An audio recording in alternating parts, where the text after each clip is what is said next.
Bears. baby. Bears. Bears. Bears. The Bears. Bears. The Bears. Bears. The Bears.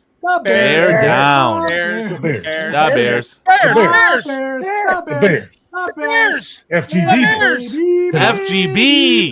Bears. The Bears. Bears. Bears. No, Bears. Bears. No, Bears. Bears. The Bears. The Bears. The Bears. Bears.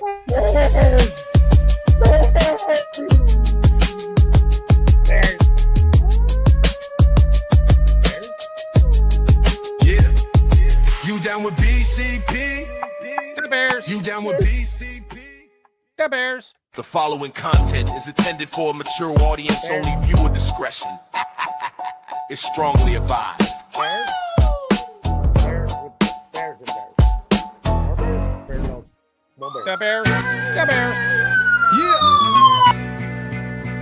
To the tune of OPP, minority by nature. No time for idle chitter chat and petty iterations. Teaming to me exponentially like I'm Barack's inauguration. Erratic calculations? Nah, I runs the infinite. Only way I slow me down is with some calcing by a limit. They might no longer show the work, the answer self-evident. Some truth should be proclaimed in the Declaration of Independence. Things not instantaneous can be approximated by adding up our changes till everything integrated. Word to my partners in calculus.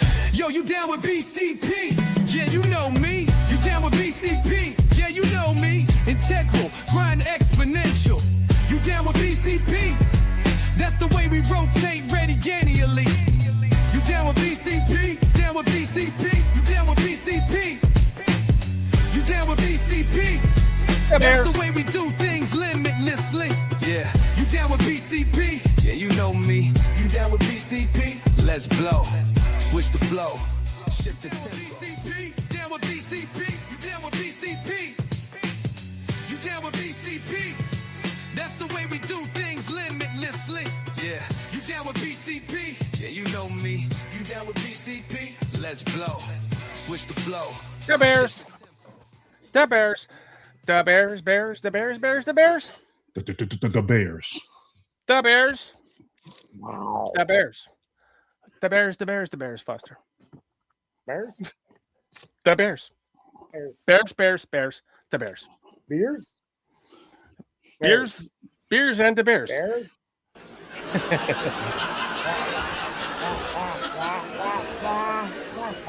What's happening, good people? What's happening?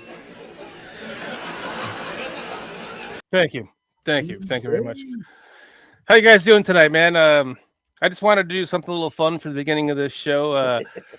It will be used for future reference. I can promise you that much. I know I saw some what the fuck's going on in the crowd tonight, so I love it, man. What, no super chats? The Bears. How are you gentlemen doing tonight? I'm good, man. I'm good. No complaints. Just Foster? living life.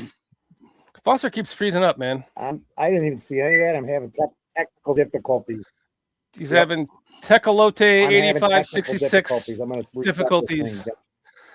Let's get to our chat because we are blessed with Eldo Gandia as our guest tonight. And I do not want to keep him too long. So let's get into our chat really quick.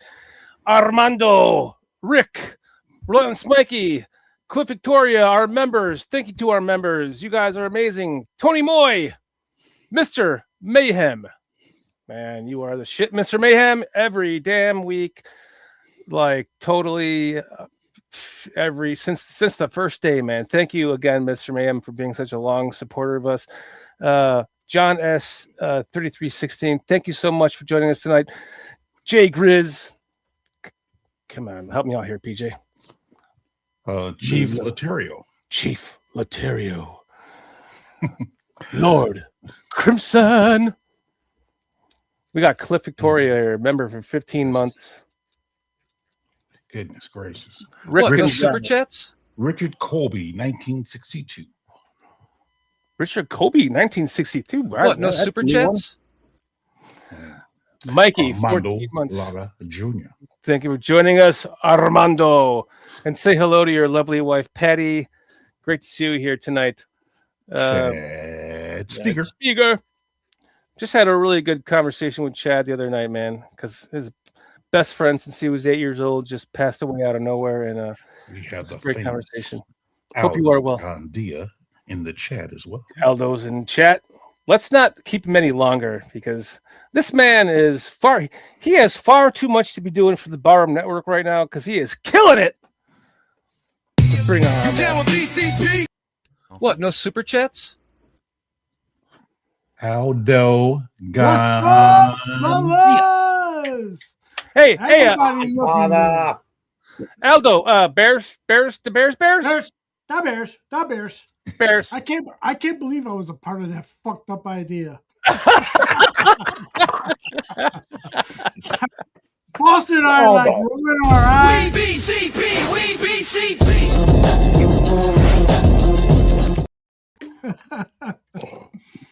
Yeah, no, actually, I was surprised PJ went along with it as much as he did. PJ is just a super nice person. That's it. Well, I could read his mind. He's like, "What the fuck?" Once in a while, he puts his foot down. Though he's like, "Nope, I ain't doing that shit." Good man. Good man. Yeah, but although he's been thinking that for like the last couple years, but he won't say it. What the fuck? I love it. I love it. Quite. You guys doing well? Everybody doing well here? Yeah, I guess we talked about my update. I know the chat knows about it from last week, but I had my stress test done this week, and everything came out really like flying colors. So basically, I just have to remain on my statin and then meet up with my doctor again in 3 months to see how much it's lowering my LDL. Cliff, you got to stop sending me pictures of your fucking ribeyes because I can't eat them anymore, dude, and you're just killing me. And so lifestyle change, I can do it. I've done it before. I lived it for 3+ years. I can do it again. It's just a matter of willpower and changing your mind. But more to the question, because you have been rarely seen even on your own channel, and it's a blessing and a pleasure to have you here with us tonight. Aldo, how are you doing, my friend? I'm doing well, man. After it's been November when I had the stroke, and I've had good days, I've had bad days, but generally incremental improvements. I'm walking a little bit better than I was. The grip on my left hand has returned to about 90% where it was. And, some days I wake up really tired, and some days I wake up full of energy. I can still get hard-ons and stuff, so that's a good thing. Only in the middle. Ma'am, sir. What'd you say? Are you talking about the 4 o'clock in the morning hard-ons, or like actual ones during the day? Actual ones. Every time I think of Foster, I get a hard-on. It's I was gonna say, I know how you fixed your left hand. How you got it back. Exactly. That's how he got his left hand up to 90% so quick, man. Dude, I'm left-handed. So can you imagine? Ambidextrous podfather. Now I am. Good night, everybody. So wait, if you're left-handed, do you jerk off with your right? Because I'm right-handed, I jerk off with my left.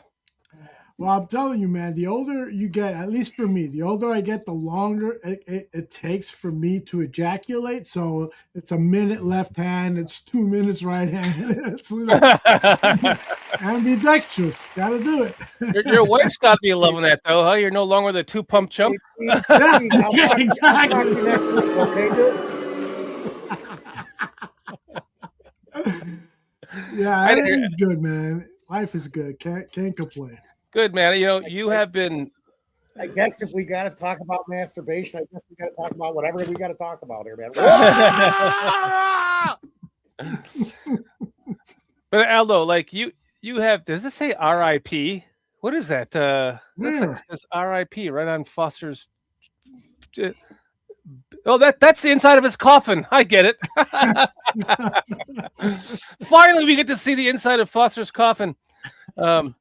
But Aldo, like I see the time that you've taken off from your channel doing your own, because you did a lot of stuff, with your own people on your show, and I've seen it, less and less. But the Bare Their Souls guys, they've got that shit, but your overall production has just really ramped up, and especially for your Gabriel Talks Football. Like, I'm seeing these little, 5-minute clips here, and like the whole background that you've redone with Greg Gabriel. It's fucking beautiful, dude. And I just want to give you some flowers because,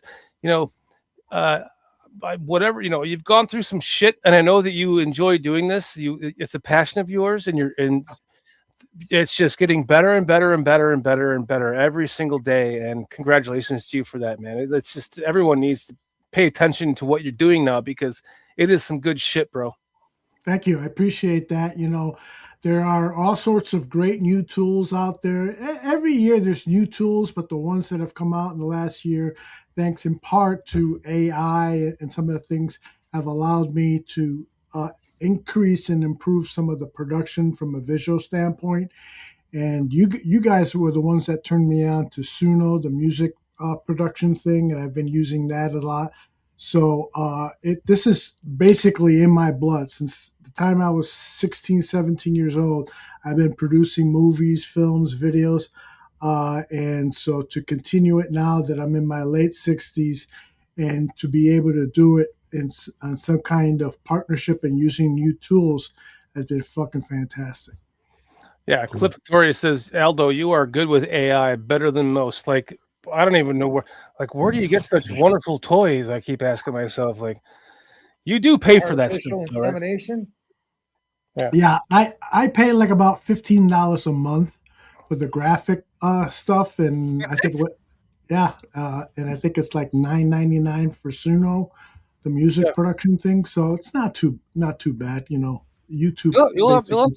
You'll have to let me know what you're using. You told me before, but you might be using something different now. And to be honest, I never got into it, but I'm ready. I'm kind of ready to redo the opener of the show. Mm-hmm. So I think it'd be nice to. Well, let's talk later on. We'll talk on the side about that. Yeah, for sure. You are definitely killing it, man. It's excellent stuff. Thank you. Like, is your background graphic for the GTF now like the one you did with today with Ben Johnson with is that all AI generated too? That's probably, I would say, 60% AI and 40% on Canva. Canva, yeah. Okay. Just real quick, one of the things about AI, artificial intelligence is more like artificial stupidity. Yeah. I end up spending more time correcting AI's mistakes than, and I hate the fact that people are relying on this for national security. And they're using obviously better versions than me, but it is fucking dangerous, man. Yeah, it's totally true. I've put things out a couple of times that, AI made some mistakes and I didn't proofread it or whatever, and people call me a fucking idiot, blah, blah, blah. And I deserve it because I trusted it too much. So now I spend a lot of fucking time, correcting mistakes and stuff. So cautiously.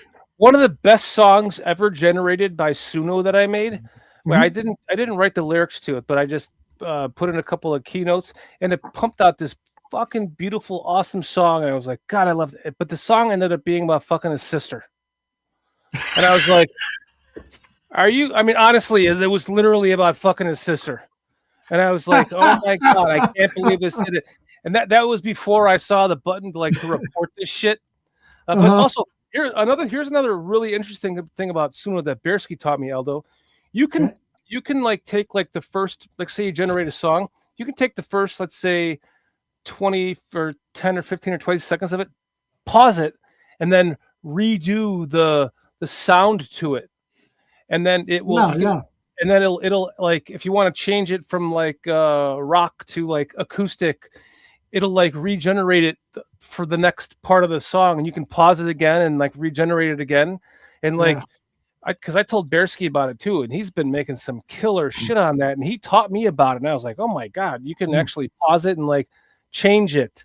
So I kind of want to do that with the song, the opener to our show. It's kind of take the original song that we have and kind of run it through and change some things on it with kind of adding a little bit of what we just did tonight with our Bears opener. So you're just saying that you saw the shit Aldo was doing and you wanted to get on board, dude.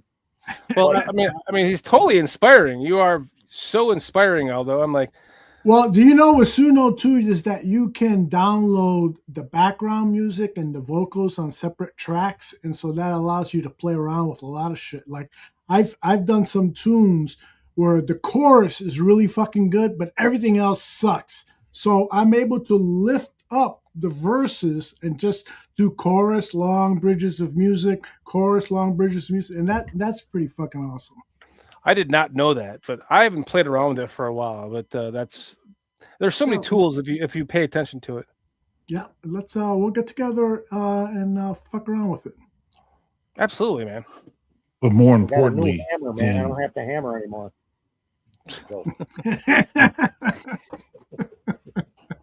More importantly, PJ, go ahead. More importantly than what you're doing with the podcast, which you are killing it. Thank I you. just want to attribute you to the person you are as a man. Yeah, I mean, you're a good dude, man. I appreciate you. Thank you, man. The donations you made to things that I've done in the past, man. You Yep, are truly 100%. a good dude. I just want to put that out there. you are the Thank best. man. You are the top father, man. Tell my wife that, man.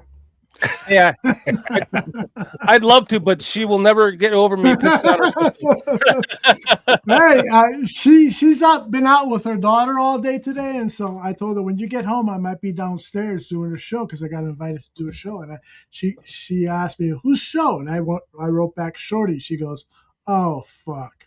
No, I'm just kidding. I'm just kidding. She was like, "Good." She's like, hopefully I get a couple of more gifts Yeah. to steakhouse fucking. Yeah. So I go to another steakhouse. And you got the lunch vouchers too, right? Did you go to those? Yeah. Hell yeah. Took Yeah, advantage good. of that shit big time, man. I didn't even know that when I bought you that. I was like, oh wait, there's 2 lunch vouchers in there. I was like, even Wow. better. Very nice. Get Very on John's generous. good side now. You definitely are, man. You definitely are. Good man. I appreciate all the compliments. You guys want to talk a little football before I get out of here? Yeah, let's talk a little bit of football. I don't want to keep you too long. I know it's you got shit to do, and so I don't know. You want to start with PJ since we haven't heard enough of him yet? Like, what do you think about what's going on around with the Bears? Nothing. That's what I meant too. How about you, Foster? Anything? It's the same thing. I think from what I was reading and some of the footage that I saw the last 2 days, because I haven't seen much. I will say this honestly, because this sucks. The only show that I catch, and I don't even catch all of it, is Aldo and Greg Gabriel, man. And I usually catch it afterwards because I got to see what they're saying, because it's just you guys have what PJ and I have been talking about with the Bears forever. Cohesion is needed, and you guys have great cohesion, man. It's just a great give and take relationship on that show. Thank you. Oh, it's better and better and better. If the Bears continue cohesion, especially on the offensive side of the ball, I'm only worried about what we really have in the defensive line. Other than that, nothing. Yeah. Speaking on that show though, real quick, if I can, I think my schedule's been pretty hectic, right? So I don't get a chance to watch a lot of podcasts as much as I used to. So truly, the only other podcast I really watch right now is you and Greg. And thanks, I normally don't even watch it, at the time that it airs, because you guys normally come on the Mondays. I'll either watch it like Monday evening or Tuesday evening. I'll watch it then. And the information that you guys put out, I appreciate. So I want to again say thank you for that as well, because that's pretty cool, man, that you guys can do that. And I don't have to necessarily be in the moment to listen to it. Yeah. So trust me, I will be listening to it. I appreciate that very much, and I also appreciate what Scrolls is saying. I personally think Greg Gabriel should let Aldo talk more. I mean, there's usually every episode he interrupts me about 15, 20 times, right? At least, yeah. And so, not this week, the week before, I started talking. It was about 30 seconds into my thing, and I wanted to get my point across, and then he he jumps in. He goes, "Can I talk now?" And I was like about ready to fucking lose it. I'm like, dude, I know it's called Gabriel Talks Football, not Aldo Talks Football, but you fucking talk 99% of the time. Let me get my point across. Anyway, he is the star of the show, so it's Gabriel Talks Football. And you've kind of adapted to that and like made that more about like you've got a smaller cube. He has the bigger one for the most part, and kind of like going back and forth. You're kind of side by side now, but you've kind of done that over the years. And I we've talked about this before, where I see that you get to the point where like, okay, well, it's his fucking show, so let him talk, But I don't want to start an argument on the show. That would look ugly. So, Greg's but awesome, hey, I do want to say that I listened to most of the press conferences today, and I was really encouraged by Grady Jarrett owning what happened last season and the fact that he did not play well. He talked honestly about the injuries and so forth, but he is taking full accountability for the fact that he didn't play the way he knows he can play. And the fact that he is there at OTAs, and he talked about the fact that he's there because he wants to show people that he's a leader, that he wants to show the younger players what it takes to play at a high level. And he wants to get better and get to know players and so forth. I really love that. And then I think the biggest takeaway out of the press conferences today was Ben Johnson saying, "I'm buying Luther Burden for this season." I mean, basically what he is saying is Luther Burden might become the number one, what you got to foster, the number one wide receiver. We've all been thinking Roma Dunze, maybe Colston Loveland will have the most receptions on the team. It could be Luther. So we'll see, man. That was big. Yeah. I said this when we traded, before we even traded DJ Moore, that Luther Burden could be better than anybody else in that room that the Bears have. Yeah. He could be one of the best. He could be, man. I see it in him. So I'm excited for that. It's just what else is in that room. And if Odunze or him get hurt, it was always nice having DJ there because DJ didn't always play. So, little things. And the whole Darth Burden thing that's going around now is just fucking pretty fucking awesome, right? Over at Tally. I totally missed that. Like I saw that. I was on Twitter or something, and I saw somebody had like turned that into like a painting or something, and I was like, wait a second, what is this? Because I did not remember that, and now of course it's all over the place. Somebody made a great video on YouTube about it, about like they took like the Star Wars kind of vibe to it and hit him, grabbing him, and it's just like, oh my god, it's you guys are right, man. He might be, and you know what? Like my silly brain goes to like, oh man, we're gonna lose that guy in 2 years. It's just like it's crazy to be thinking like that as a Bears fan, because normally you're hoping that you can get somebody to do a contract, that you have the opportunity to re-sign him, that he's that good. And I just feel like that, I don't know, it's a good thing to be on this side of it, because the fact that we're probably going to lose a lot of these players, and we're hopefully going to, well, we don't get comp picks, so that's not going to happen, but you would think that we would. And but at least if it did work in the world like that, where we did get the comp picks for them, and then we just keep drafting, like, because that could be Xavier Thomas. He's not. I don't think he'll be a number one. Like Luther Burden might very well become. But I know, who knows? Like we could.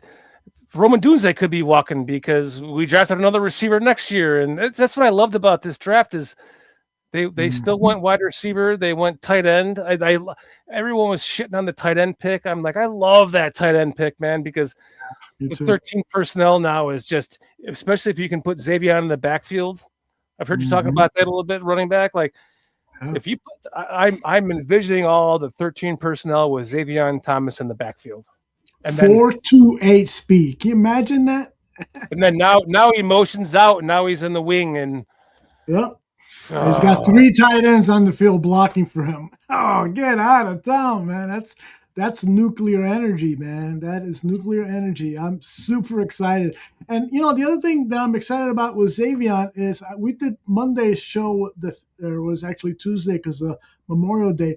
Tuesday's show with Greg Gabriel, I developed a theme of can Xavier Thomas come close to being Devin Hester? And a lot of people giving me shit. Yeah, Kyle Orton was Johnny Unitas or whatever the fuck people were joking and stuff.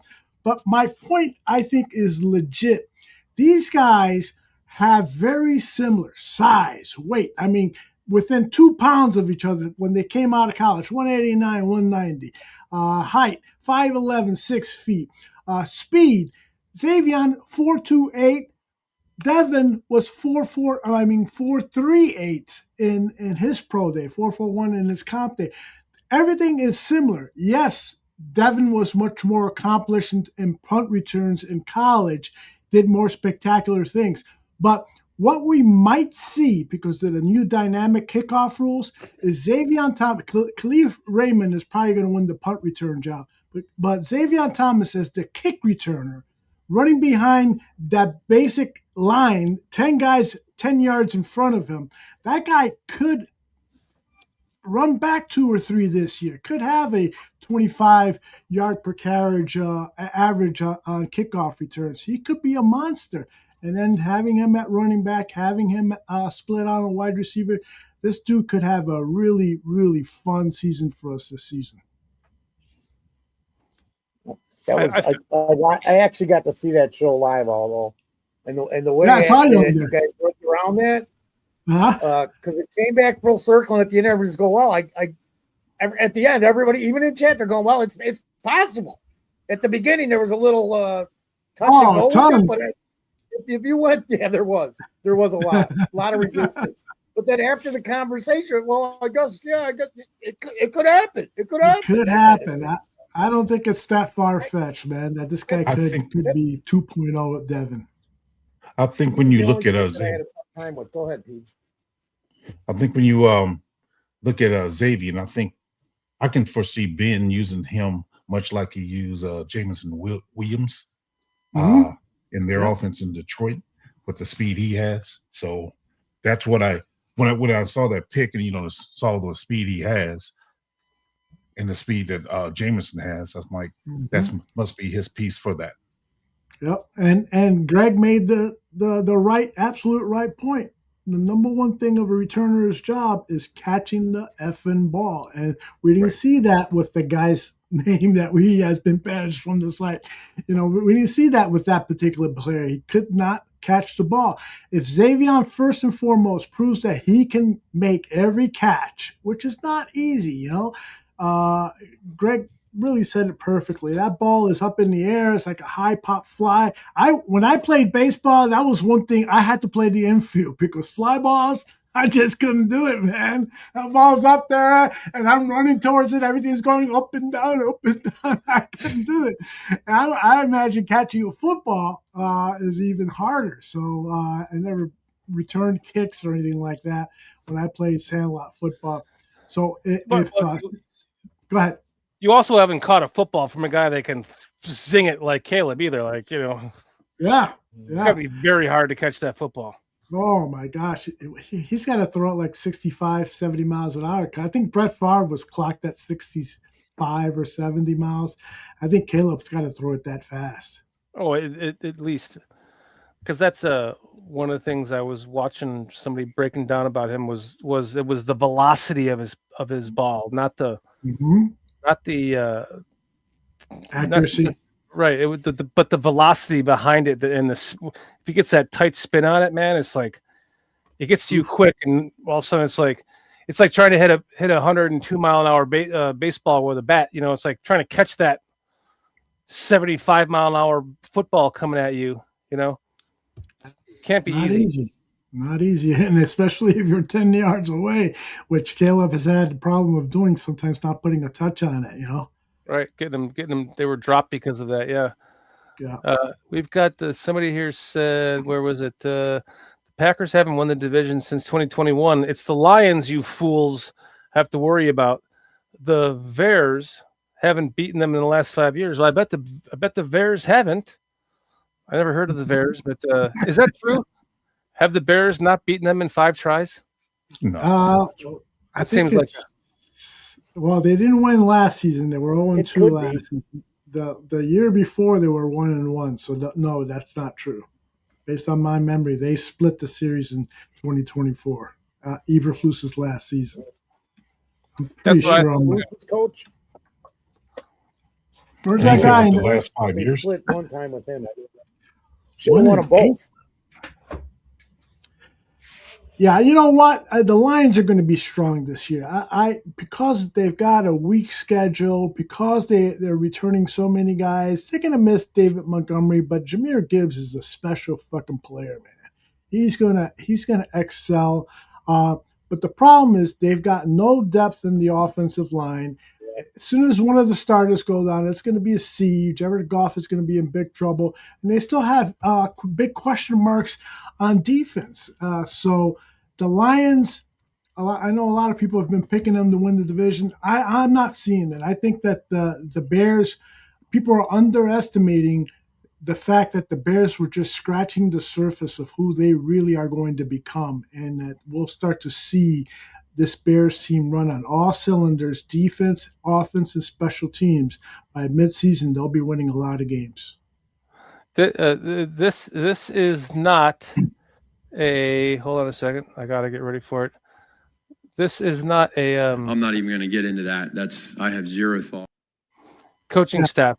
Like – yeah, 12-4. We were all jacked up about that season, right? And the double doink, which was a fucking blocked kick. I'm sorry, it was a tipped kick. It wasn't. I refuse to call. It's not a double doink anymore in my head. It's a tipped field goal.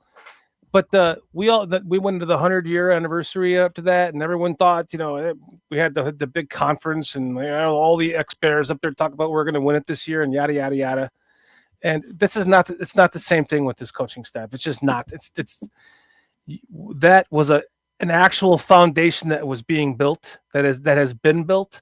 And yeah, we lost a lot of players. That's going to happen every year. But when the core is there, and even if the core revolving door every few years, the core will still always be there because of the coach and the coaching staff. And no matter who this guy hires and no matter what he's doing, like the biggest worry I have about him is does he go for it on too many fourth downs? Mm-hmm. Because that Rams game, maybe run the ball a little bit more. In fact, that was my biggest complaint. I did a show right after that by myself, bitching about it. Like, run the fucking ball. They should have treated it like the Eagles game, right? Yeah. That should have been like the Eagles game. Run the ball down their throats. And the running game was working when they put their effort towards it, but they just field goal attempts. And a couple of field goal attempts. Too many fourth downs. So that's my. If I had to say there was any worry about Ben Johnson going into the future, it's that. Just go for it. It's not Madden, but it's kind of close to Madden, right? Because the metrics say that you're going to get more on fourth down than you would if not. But just pick and choose the right times. When the game's on the line like that, especially in the playoffs like that against the Rams. We had that game. Everyone knows it. The analytical guy goes, hey, Coach Gooden, go for it right here. Go for it. PJ, I'm interested in your opinion about Ben Johnson going into year 2. You've done a lot of coaching. Are you still coaching? Oh my God, are you kidding me? He's killing it so much he won't even admit it. Congratulations, brother. He doesn't want anyone to know how high up he is now, man. He's head coach, assistant head coach. My opinion is. My opinion is I think that Ben Johnson probably needs somebody to pull back the reins on him a little bit, for the reasons that Shorty said. Sometimes he get too eager with the fourth down plays, but I really believe though that this team will go as far as the defense will take it, because I have full confidence that the offense will be clicking on all cylinders. I think he's going to do a marvelous job, especially with Luther. Luther, I think, will be more in the role of what's the guy for Detroit? The brother that we had. Amon-Ra St. Brown. Yes, yeah, St. Brown. I think Luther would be his comparable. Xavier be more of a Jameson comparable, and Loveland being what's the tight end name there? Laporta, Sam Laporta. Oh, Laporta. Sam Laporta, right? Sam Laporta, yeah. Yeah, so I mean, so the pieces on the offensive side are there, in my opinion. It's just the defense is where I'm concerned, and whether or not, because we was talking a little bit about this the other week, and I was trying to think of a All-Pro. Have Dennis Allen ever had an All-Pro defensive tackle? Now he has had some Pro Bowl defensive ends, All-Pro defensive ends, but has he ever had a real good defensive tackle? And he's never had a Pro Bowl defensive tackle. So I look at that and I wonder, because of our problems in the run game, right? Can we fix that? Has he ever been known to fix that? So that's my concern. My concern being, I think we will go as far as our defense takes us. Yeah. Rankins was not a Pro Bowler though. He was pretty decent coming out of college, but he was never a Pro Bowler. I looked it up. Not with Allen, right? I'll tell you this. The one thing I like Ryan Pose's 2026 draft. I think it could be a really good class, but I do question whether he should have tried to reach for a big fat ass defensive tackle who specializes in stopping the run, because there were plenty of them in this draft. I understand that they wanted to get faster on defense, but faster doesn't necessarily equate to stopping the run. You still need, when a team is running on you, you still need to trot out the guy who's got an ass the size of my car and tell him, get your ass in front of the running back and knock him on his ass, or eat up a couple blocks so my linebackers can get to the tackle. They don't really have that unless, Vandenberg proves that he can be that. We'll see, but that's my only concern. Again, I'm not being critical of Pose's draft because I like every single player he selected, but it would have been nice to at least bring in somebody. And when I tell that to Greg Gabriel, he says, well, Gallimore and the other veteran they brought in, Lynch, and there's a third guy. Gallimore. Too, right? Gallimore, Lynch. Lynch. The other guy, he's really I love the guy personally. Like his personality is great. Fuck, I forgot his name. Sweat. No, the guy they just brought in. Contavia Street. Contavia Street. Thank you. I knew it was a mess. I said Street name like 3 times, guys. Great fucking name, man. Great. I thought you were working the corner, man. Okay. But Contavia Street, great name, great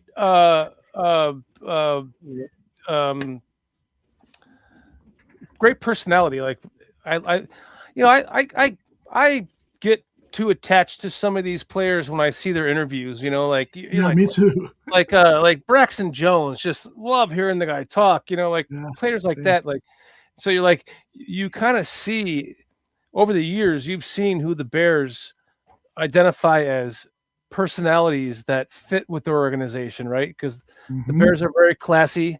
Now, I've talked a lot of shit about George McCaskey. I did it with you on one of these shows, you and I together, and I got kicked off my own show. You were sitting there doing it by yourself, and I just realized that George McCaskey is a sweetheart of a man, and he deserves his flowers. And 2 times we met him with Chris Watts. Both times we were at both games. He met us and knew us, recognized us, having another 20-minute conversation. Excellent human being. So I can't shit on him anymore. He's a bigger Bears fan than all of us combined. And George McCaskey is a great man. I don't know why I'm talking about that right now, but my point is that personalities like Braxton Jones and like Contavia Street, I get attached to those kind of guys, and I want them to do well for us. And I see the potential for them to do well. So, that's why Aldo, like the whole draft, like I didn't think we were going to draft a defensive lineman at all. It turned out we got one at the end, but he kind of reminds me. I first I was saying Dan Hampton. I think it's because of the number he wore in college, but I think he kind of reminds me a little bit more of Steve McMichael, and just like a versatile player he has a high motor and he has like deep strength, like interior strength that's easily identified. He's got that badass bad boy, aggressiveness about him. I mean, you look at some of the tape and he's like with one arm just knocking guys aside. And that's how I remember McMichael. McMichael played with that very violent, Texas attitude. This guy's from South Africa, so you can't use the Texas reference with him, but he does look like a guy who could bring some cattle, some bulls and steers down. He's got that kind of strength. And I like this guy's attitude too. Like you're talking about, Shorty. You listen to this guy talk. He's opened up, opened up a laundromat down in Georgia because he wants to be an entrepreneur and go and have businesses in neighborhoods that could use, some revitalization. He just sounds like a super cool dude. And when I heard that all the coaches, I mean, the Bears traded up to get him because they didn't think he was going to last into the 7th round. So they a lot of people were saying he should have been a 4th, 5th, early day 3 as opposed to a late day 3. And that to me is inspiring. I think this guy could be special. Yeah, but Michael was inhumanely strong indeed. What I like about, sorry, Aldo. No.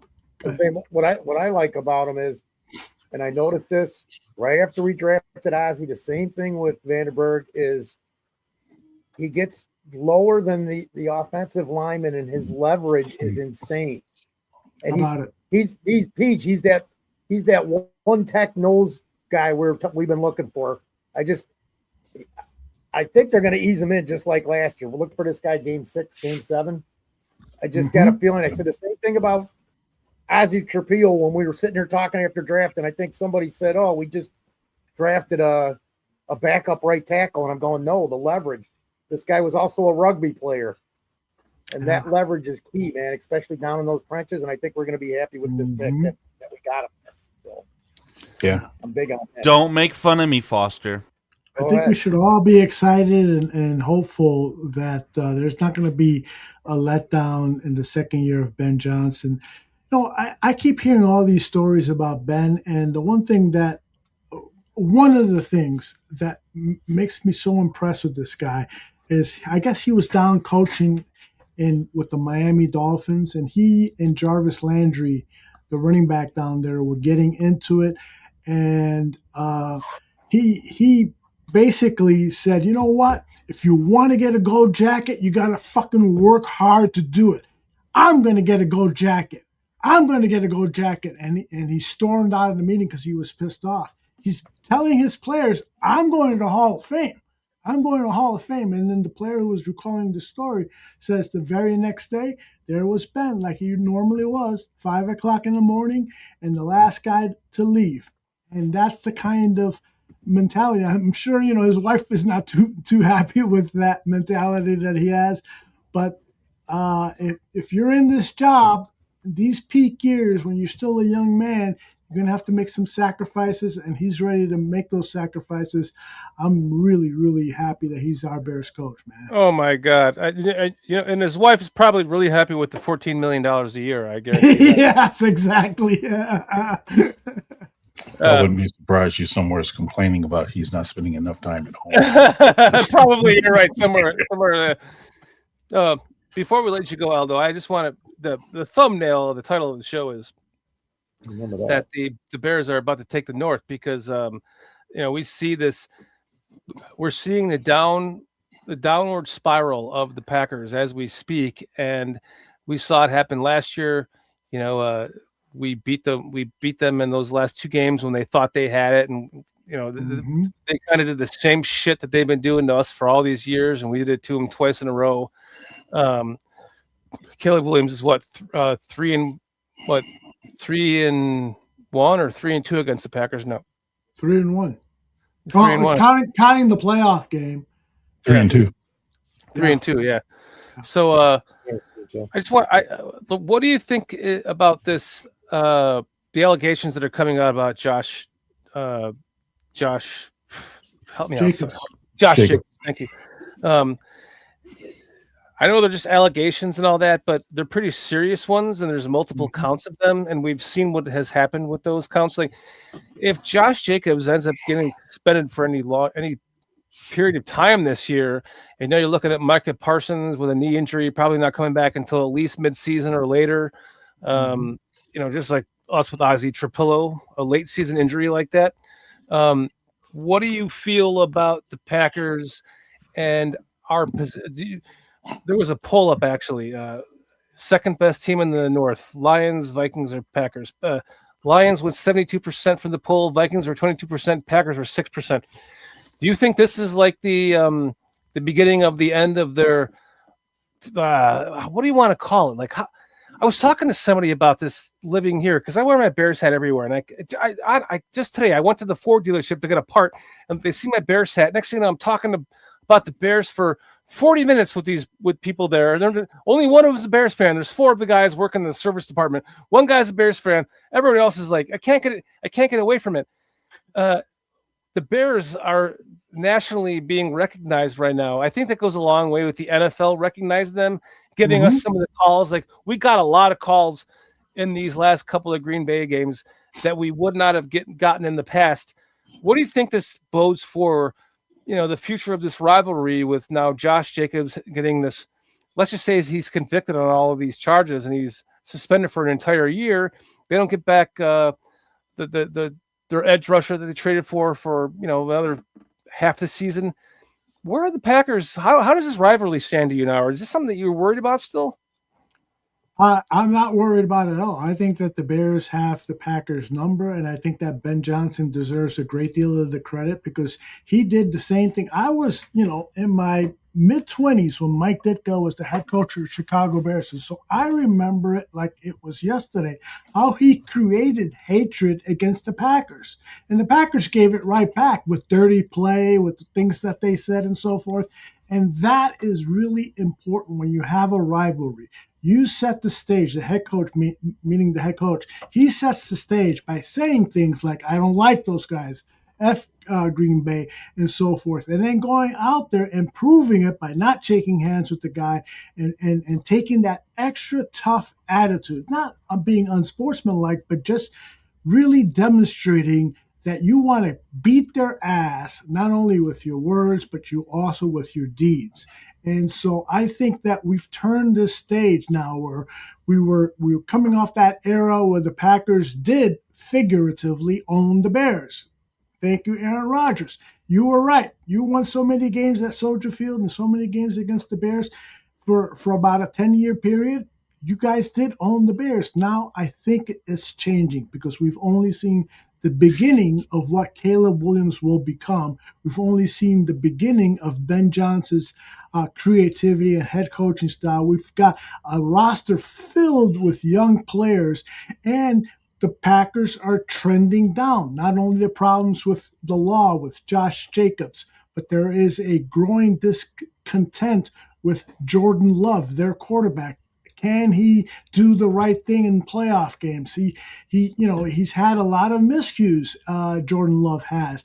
Does he have that moxie? Does he have that, willingness, that will to win? PJ, you know this. You've been coaching players and been alongside players, and you could tell this guy really wants to win, as opposed to the guy that just kind of shows up to have a good time.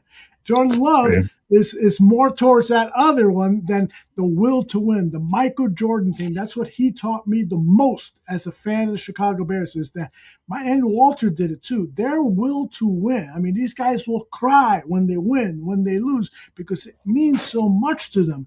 And the Packers don't have that right now. Micah Parsons is a great, great talent, but he doesn't have that will to win. He's a little bit of a me player. I don't know, Pete, what do you think? I think when you look at LaFleur, though, LaFleur does a good job of rallying his troops and getting them to play. I mean, he was able to get the backup quarterback to look halfway decent to where he had a pretty decent contract going to Miami. I have a lot of faith in what LaFleur can do. I mean, as much as I don't like the Packers, I have to respect the job that LaFleur does. Well, I'd love to hear Kyle's opinion on this. I'll just say this about LaFleur. LaFleur is a genius in terms of getting the most that he can out of a quarterback. What he did with Malik Willis was extraordinary. I mean, in the 2024 season, he came in, Willis did, and won 4 games, and he totally changed the offense to Willis's strengths. That guy is good at that, but I don't think he's good at teaching the guys or getting the guys to be mentally, to have that will to win. And a lot of this is based on my friends who are Packer fans and listening to other Packer fans. That's the biggest complaint they have about LaFleur, is that he's a good X's and O's guy, but in terms of being a locker room, of a leader in the locker room, a leader of men, that he lacks that a little bit. And so if that's true, then that's going to come back to hurt them in a big way, because we got that guy. We got a leader of men. The Bears players respect. I mean, do you remember when who was the Bears coach who got no respect at all from the defensive player? Oh, Mark Trestman. Yeah.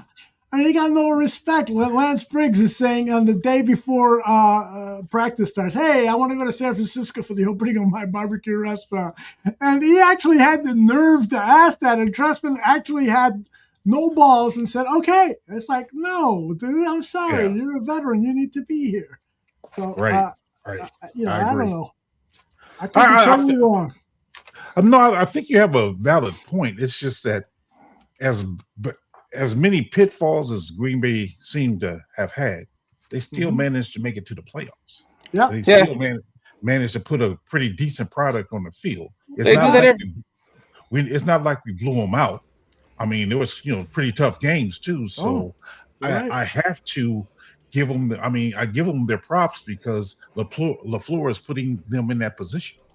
That's why I kept throwing myself on the screen, started cutting anyone off. I'm just curious on Aldo's take on this, because whenever I see anyone talk about the Packers, it's like this chicken or the egg debate where it's, oh, LaFleur's the problem. He's scared. He's chokes in the big moment.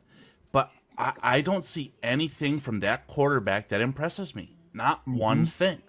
Anything that he has positive as far as throwing the football down the field is always paired with this weird, awkward luck. And I genuinely can't describe it other than the coach is putting the players in the right position. Because you see him have these howlers where he's falling on 4th down at home and throwing the football to literally the only player in that quadrant of the end zone on the opposite team. I don't understand it. So for me, if Green Bay found a way to run the head coach out of town, and the quarterback was expected to carry the offense, they could have a rude awakening. Multiple losses, a 10-loss season. Aldo, have I ever talked to you about or showed you like there was a moment in this past year that I went, I said to myself, is Caleb Williams going to retire? And I'm sorry, Walter, but the greatest Bear of all time. And there's a lot to that. There's a whole nother generation that has never seen Walter Payton that right now is learning about Caleb Williams, and they're going to grow with him for the next 10 or 15 years. And there's going to be this whole nother generation of him doing this spectacular fucking plays that we've only just barely scratched the surface of seeing, like the 4th and 8 against the Packers, that Michael Jordan looking. And I said this at the time, like he will be, when he retires, he will be bigger than Jordan because he's the Bears. He's not the Bulls. And yeah, if he wins 3 Super Bowls with the Bears, that'll overtake the 6 that Jordan had, playing basketball. And there'll be a statue of this kid.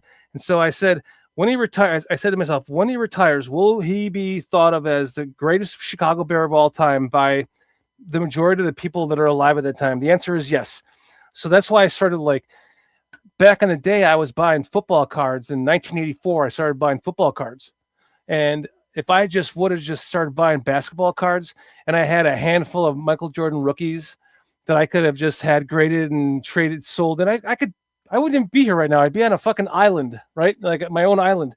So I thought, will he? Yes, the answer is yes. So I like went out and started investing in his cards, and this is my my pride and joy right now. It's a 1 of 5. So you see right here, it says 1 of 5. It's number 1 of 5, which is either the 1 or the 5 are the most highly sought of, but the 1 would be the most highly sought of. And it's a thick card. It's hermetically sealed. It's gold plated all the way around. That's real gold all the way around the edges and shit, all the way around to the backside. And you can see it's sealed. And it's signed. And by the way, this is the game that you and I and Foster went to. It's his first game. Oh, look at that, Titans. So I bought this card for $2,100, and the other 1 of 5s are selling for like over $10,000 right now on eBay. Holy shit! So what an investment. So I went balls in on the Caleb Williams rookie cards, man. Like I'm just gobbling them all up. Obviously when you get 1 of 5 or 1 of 1 or 1 of 25, or it's a lot of money to invest. But I spent it over $4,000 on his rookie cards. I spent $25 on an action hero of Caleb Williams. It's worth $26. Oh, that's fucking awesome, dude. Send me the link to that. I will. It's really nice. Oh man, I want that. I thought about 3D printing one, but then I have to paint it and shit, you know. Yeah, no. I'll trade you this one for my card. Piss on my bushes too. Wait, I'm gonna have to shit on your bushes for that one. Vomit on them. I was talking to Chris Watts this weekend, you know, just on this, as friends, and he's like, "Yeah, considering you gave him and his wife those Gibson Steakhouse cars, you should have shit on his bushes." I'm like, "Yeah, you're right." Oh man, so yeah, I mean that's how much confidence that I have going into this season. I'm like, you know, last year you predicted 14-3. Are you still with us, Aldo? Yeah, I'm here. You froze up. Last year you predicted 14-3. This year I predicted 14-3, and it's just the loose first, you know, the season introduction podcast that we did about the schedule, and I had them 14-3. Maybe I will. What's up, Broski Bear? I saw Broski earlier today on a Packers podcast. He was a really good guest, and I was like, I didn't know Broski Bear did fucking guest appearances, dude. Broski, email us, man. Come join us on the show sometime. Let me put up the come on, Carl. Put up the here we go. Email us at bearscountrypodcast.com, dude. Let's have you on the show sometime, Broski. He was a great guest on this I was working today, and I very rarely have any time to like listen to podcasts anymore. That's why I'm so pissed. I keep losing yours, Aldo, the Gabriel show, because I literally have this headset on, and I'm training 2 people at one time in the same meeting, and then like a certain other part of the day I'm being trained to like write coding and stuff, and then I'm like constantly have this fucking thing on, and I forget to like just put you on in the background and have you muted, and just at least once in a while I can just read the chat and just type to you guys. I got to keep remembering to do that, but so yeah, keep making that money, bro. I'm just buried at work, which I'm loving it. So I saw Broski Bear. I was like, holy shit, I didn't know he. So yeah, email us and come join the show, Broski. We'd love to have you on sometime. Yeah, man, I just been I'm predicting 14-3. Caleb Williams, league MVP, Super Bowl MVP. I like that. You know, I to be honest with you, I hate making predictions because I want them to win every game. So I like to start off the season saying they're going to go 17-0. Yeah. Yeah, Plink said that to me. He's like, "Why not 17-0, Shorty? Why 14-3?" Because that's what I say. Right. My signal is fucking up here, so it must be a sign for me to sign off, guys. Get out of here, It's been fun. It's been fun hanging out with you guys. I hope to do it again soon. Just send me an invite, and I'll jump in whenever I can. PJ, it's great seeing you, man. I haven't seen you in a while.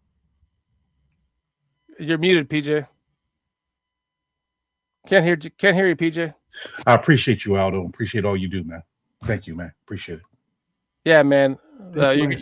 You're getting it from the chat too, Aldo. Great seeing you from Cliff. Let Foster sit. He's hopping back, and let him say goodnight to you too, man. Mhm. But it is it's always an honor and a pleasure to have our time with you, Aldo. I know that your time is limited now with what you're doing and your health and everything, and I wish your health the best. So it's just a pleasure to have you.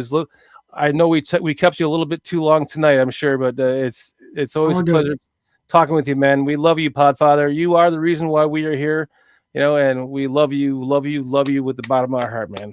Thank you, man. Foster, how you doing? I'm stopping by your house, Foster, and make sure you wear that sexy little thing. I thought I was supposed to come by you, though. Oh, no, the wife is here. I was supposed to be home. She just got here, I can tell. I'll text you later. We'll talk about this later. Oh, wait, we are live, right? I thought this was like after the show. Crap. Where's the Podfather video that I made? Is that gone, Carl? I don't see it. Oh.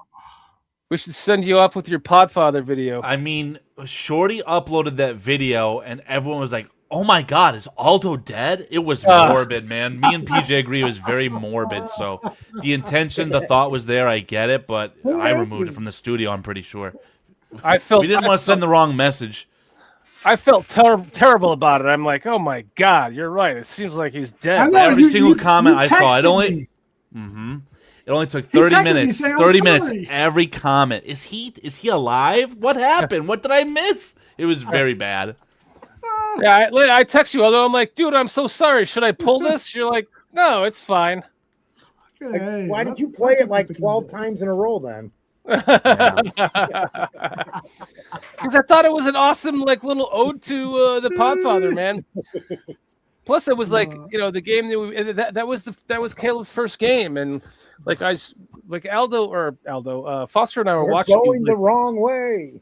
We're watching you buy that whole kid's box of chocolate, and you're like, here you go, here's $100. Like it's like you're just such a fucking great guy, So I don't know. I just wanted people to know what a great guy you are, and and I wanted to make an honor to you because of just what a great friend you've been, and for us in this channel and for so many others too. And you're just a fucking great guy, and just so thank you for being you, Podfather. Thank you for being you. And I need to take a look at Mrs. Cronin's feet apparently because she's got. Do not look at my wife's feet, Aldo. Okay, I'm sorry. Reserved for only Foster. Aldo, I hope you stay well, man. It was really good to see you. If you have time for one question, I'm curious, what's going on Bare Their Souls? Are you still integrated with that show? Are you producing it? Are you on it? I am not on the show as of now, and whether I come back is still kind of up in the air. A lot depends on how my health is. I love being on that show. I love being a part of it, and I do graphics and some stuff for them. But the time, being over at 11 and then winding down after it, I would be up to 1 a.m. And so I'm trying to go. Well, Aldo in the most respectful way, I'll tell you, man to man, I have not watched a minute of that show. No disrespect to anyone on that show, but the effort that you, Tooch, and Dan Aguirre put into that show when you guys were the trio, I miss that stuff, man. Those were, we'll call it the golden years. Again, just from my point of view. So all that time and effort you put into it, thank you very, very much. All the best to the show and the channel moving forward. And like the guy said, you got Barroom Network's kicking butt right now. So just keep going. You're doing great. Thank you. Yeah. Thank you, brother. I appreciate your words. No problem. Take care, everybody. We'll all right, love you, brother. Bye. Love you too, man. Take care. Bye-bye. Take care, brother. Bears? Bears? You okay, bro? Bears. The Bears, the Bears, the Bears, Bears, the Bears, Bears, the Bears. There it is, Don Albo, the Podfather. Mm-hmm. The scrolls comes through. The scrolls comes through again. Don Albo, the Podfather. What's up, Triple R? What's up, my man? Trips. Jerry is Craven saying Carl is my goat. Uh-oh. We got I wanted to say hello to King Bukarold, who hopped in earlier too, man. I said it in chat, but just hello to you, King Buka. Yeah, it's always a special show when we get to have Aldo on with us, man. And I know he doesn't have much time, to spare, and it's just an honor that he was able to do that with us tonight. So thank Aldo again for joining us tonight, man. And thank all you guys for being here while he was here. Indeed. Quite. Look at you. Look at you. I was talking to my wife about this weekend. I'm like, you ever heard of Commander McBragg? She's like, what? I'm like, the cartoon, I guess is a cartoon, Commander McBragg. She's like, no. I'm like, quite? No. I'm like, I fucking PJ and Carl or Foster keep saying quite all the time on the show, and I just like it just goes right over my head every time. So did you ever pull it up and watch it? No. Oh, well. Quite. You know what that deserves, Peach? Quite. We'll just get rid of his ass. Never even watched it. Everybody did. Like, man, try to tell him. It's kind of one of those things you got to see it to appreciate it. Oh, yeah. Remember when we first talked about it and then everybody in the chat was watching? I don't know who's seen it, but yeah. Somebody watched like 15 or 18 in a row because they couldn't stop laughing, man. Because that's why you got to watch it, Shorty. You just got to watch it. Because as a kid, what I got the impression of, and I remember this distinctly, I was like, his name shouldn't be Commander McBragg. It should be Commander McLie, because I just thought he was making up and lying about these stories. He's not bragging about them. He's just lying about them. So I thought he ought to be Commander McLie. But yeah. All right. There wasn't even a little bit of embellishment. They were straight up lies, Pete. Right. All right, I gotta know who this Jerry is Craven is. Who this guy is? Who is just blowing on Carl right now? First time I know, but I like him, man. He needs more Carl Bell. Carl. Well, Speaking of Carl, wait a minute. Let's say Jerry. Wait a minute, Carl. Now is the time. Because look at this. So guys, did you guys see when I texted earlier in the show? I'm sorry, everybody in the show, but you guys got to know about this because apparently I am magical. I am freaking magical. I can make things happen without even being involved or near in the same freaking county. Yeah. So I texted, is anybody doing members only content? Because I'm going on. I got to see if anybody's doing it. I can't make it. So Carl says something. In the meantime, I set my phone down and I think I texted something back. I just asked 2 questions. He sets up for us to do a members only in it. And then I don't show because I'm like trying to eat, maybe put a shirt on and clean myself up a little bit. That's good life advice. I magically deleted the BCP room for doing all the members only content. It's gone. I did it. No, that's not what happened, Foster. What happened was that I did it. It's in the text. Go executive producer of this lovely YouTube channel. The executive producer of this lovely channel last week. What did he say, Foster? Do you remember what your boss told you last week? He said, "Boy, oh boy, our StreamYard's filling up. We're losing storage." All I did was allocate more storage. I helped. Took one for the team. Yeah, exactly. He quite helped, Peach. He quietly helped. So no, let's address the elephant in the room here. I mean, what if Jerry was blowing on me? Is there a problem with that, Shorty? Dude, nothing at all. Touche, Mr. Pussycat, Peach. You know that one. Hey, Carl, as long as you're not the one giving the BJ, you're fine. Good night, everyone. Going downhill real fast. Going down real fast. I'm out of here too, man. Aldo leaves. Real fast. Aldo leaves, and it's real fast. Yeah, it's true though, huh? As long as you're the pitcher, not the catcher, right, buddy? In that scenario, I don't think I would want to be either one. What the fuck? Pause. Levante. Yeah. Yeah, I saw that. Bearski's like, dot. Right. Tony's going, oh, wait, In Mister? recognition of Pride Month. Wait a second. You know, if Tony is saying OMG, you have messed up bad. Yeah.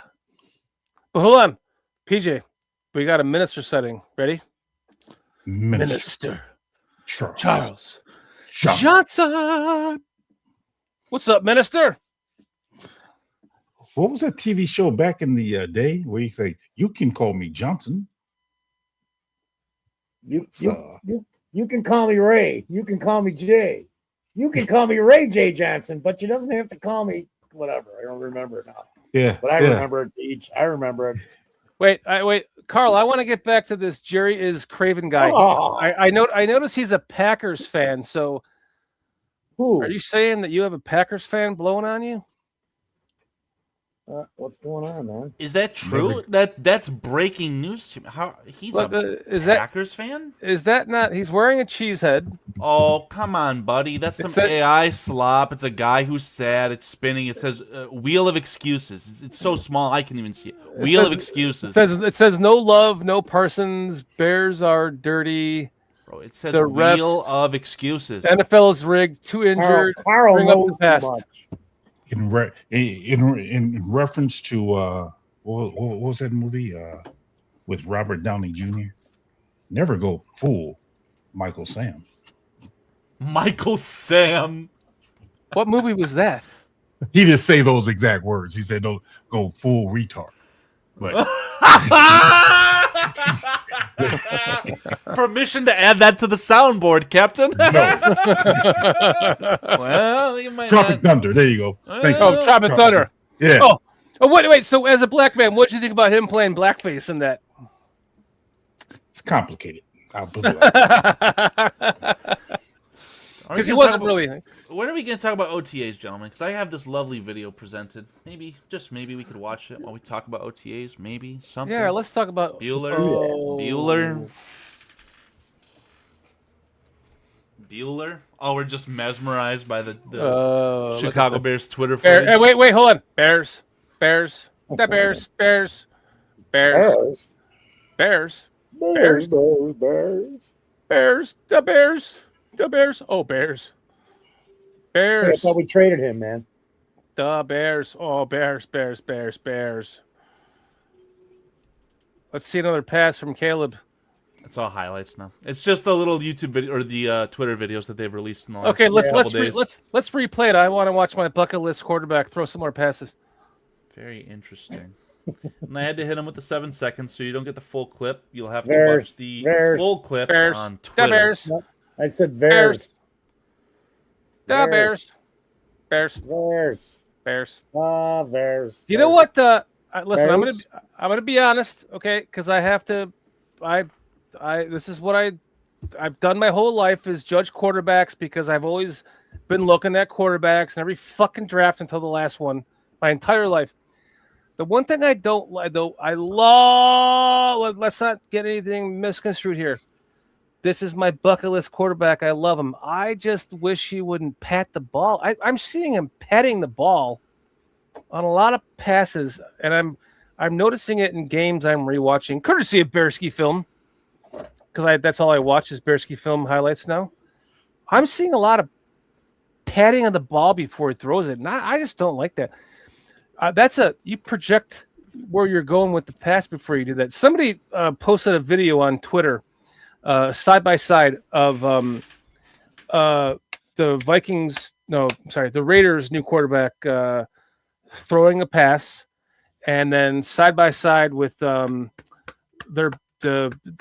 the fuck is his name? The longtime Viking, longtime Falcon, Kirk Cousins. And Kirk Cousins went, and the rookie went. He patted it and threw a nice, perfect spiral ball, a little bit deeper, less of a. He needed more arc on the ball than the zip that Cousins put on it, but Cousins just went me, and the rookie went. And after I saw that, because the question of the video was what is the difference between these two quarterbacks or something. So I sat there watching it over and over and over again, and I'm like, yeah. And I read the comments. Somebody put in the rookie's patting the ball, projecting his pass. And I thought, yeah, that's true. And then I started noticing it in Caleb, and with as quick of a release as he has, which is I've been bragging about that since day one of him. I'm a little concerned that he's patting the ball a little too much. He needs to just ging, get rid of it. There's no reason to do this. You've already done this. Why pat it? Just ging, get rid of it. You know what I'm saying? You know what I'm saying, PJ? I hear you, brother. Look, I'm giving you some flowers here. I'm actually criticizing my fucking bucket list quarterback right now. Hey, I have no criticism for him. I mean, I love hearing that. I wish him well. You know, I love hearing that because for the longest time, I feared even talking about my favorite quarterback of all time. Hey, I wish him well. That's all I can tell you. Oh, you don't need to. He doesn't need any wishes. He's going to be fine. Well, everybody needs wishes. Wait, who just said good evening? Everything Bears Show. Good evening, Bears family. What's up, Everything Bears Show? That's a newbie. You got a podcast we should subscribe to? You want to email us at bearscountrypodcast@gmail.com and come join us? We're always looking for new people to well, let's make this a ticker. There we go. We're always looking for new people to come join us on their show, man. Especially, we've had Crooked Commish, didn't even know that he has his own podcast. What is Trip saying? Is this Brokeback Night or something? Didn't say nothing about Andrew Jonas BJ's or scrotum funneling. Andrew Jones BJ's or scrotum funneling. Androgynous. In the thumbnail. Androgynous BJ's or scrotum funneling in the thumbnail. Man. No, it's not Brokeback Night, man. It's not. It's included in the somewhere down in the fine print. It's any week, dude. Who knows what these guys are going to talk about? I'm talking about Shorty. Triple R, go. You throw Aldo in. Triple R. Once the show ends, go back and watch the cold opener. It's like a minute and a half. Just go rewatch the cold opener, dude. That was fun. Bears. The Bears. Fucking, I can't believe PJ actually went along with that. I'll give you one. Finally, thank you, man. Like once in a while. I'll give you one.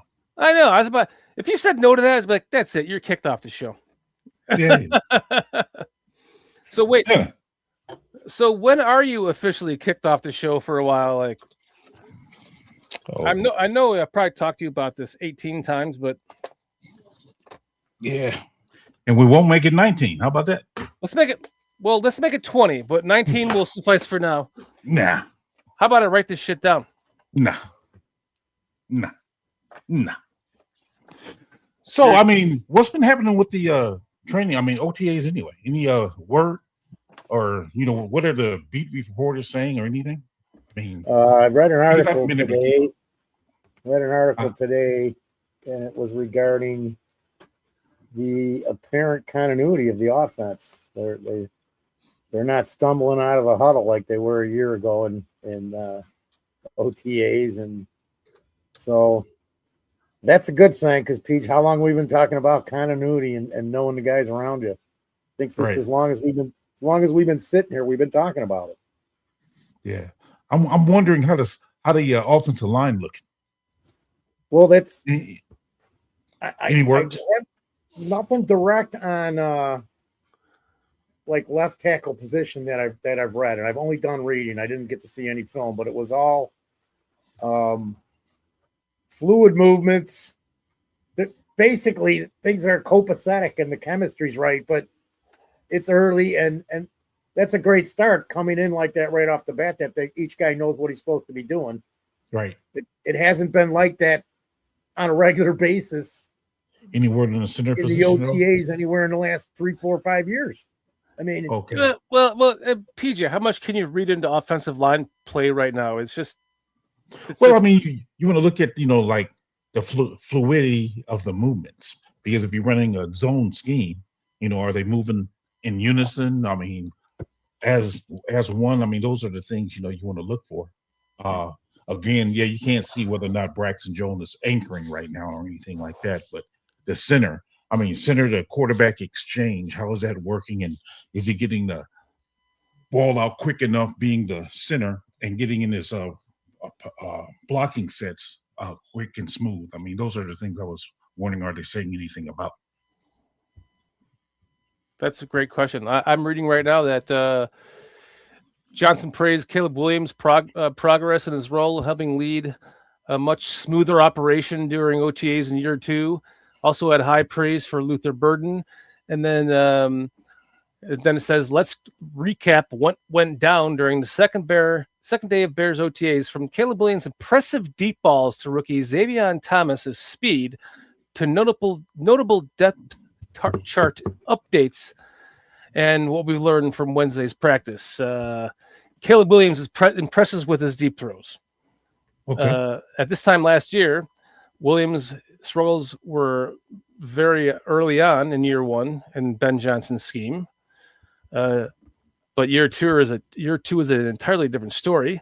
Johnson praised William for his progress and role in the offense as running a smoother operation. Shortly after, Williams put on a show with his deep ball prowess, which included the day's highlight to receiver Roma Dunze during 11-on-11 throwing on the run off balance for a deep gain, a 50-yard throw to rookie Xavier Thomas, as well as a deep ball to running back DeAndre Swift on a wheel route.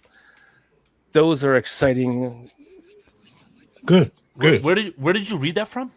I'm reading that on Bears Wire. I'm not gonna lie, that sounds very ChatGPT, but it's Bears Wire. Continue. Xavier Thomas steals the show. One of the more intriguing players to monitor during the offseason is obviously third-round receiver Xavier Thomas, whose 4.28 speed made him appealing to head coach Ben Johnson and myself as well. My goodness, I cannot wait to see what's going to happen with this kid. The speed was on display during Thursday's practice, where several beat writers made note of how his speed translates on the field. Mark Carman called Thomas the star of the day with an A+ grade.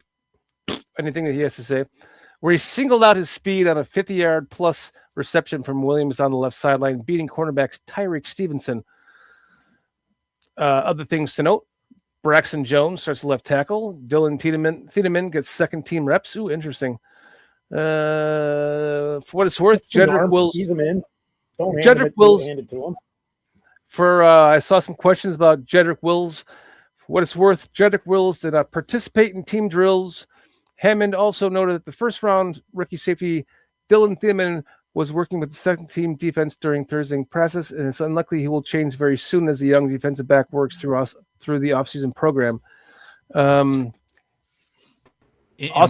my opinion, you should stay right there. That's a very hot topic. I mean, I think a lot of us are assuming that Thiedemann will be the starting safety over Kobe Bryant, and I genuinely think it's a safe bet. But isn't he along with, not over? If I misspoke, I'm sorry, but yes, he'd be a starting safety along with Kobe Bryant. There's two starting safeties. Yeah. But to immediately just say, yep, Harrison Smith, regeneration player, Minnesota passed on you, we're just going to immediately crown you. I think that'd be a bit asinine, right? Ben Johnson talks about trust. How important is trust? Well, he has to earn it. Go out and be second, third team, whatever this report is saying. It's definitely not first team. Just do what you're asked. Get yourself coached up. Learn the playbook. You're going to get an opportunity to be in the first team at some point during training camp, in my opinion. Go make the most of it. I would imagine it's a safe bet he's going to start, but I think the way they're handling it, in my opinion, it's perfect. I don't know what you guys think. I think he's going to be fine. He will be the day one starter, just like who said it? Lord Crimson. He will be the day one starter. I believe that.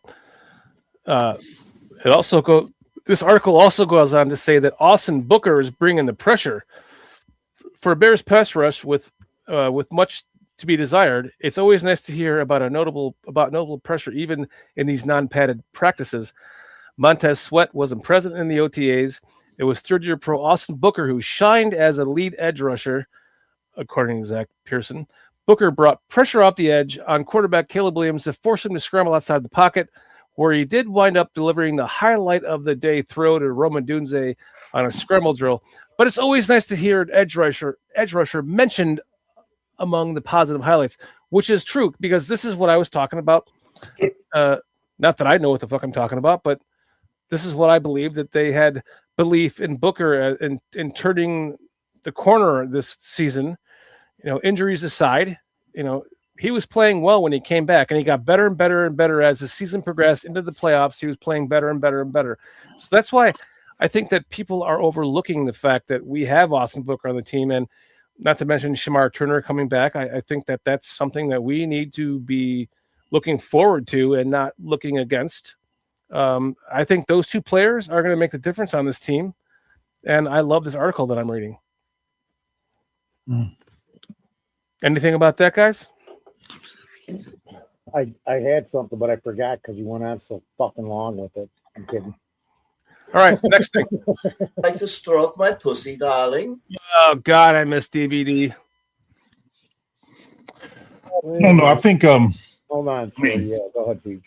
With Thieneman, it's good that every rookie have to earn their starting spot. So I mean that's good that he's not starting already, so he can earn it.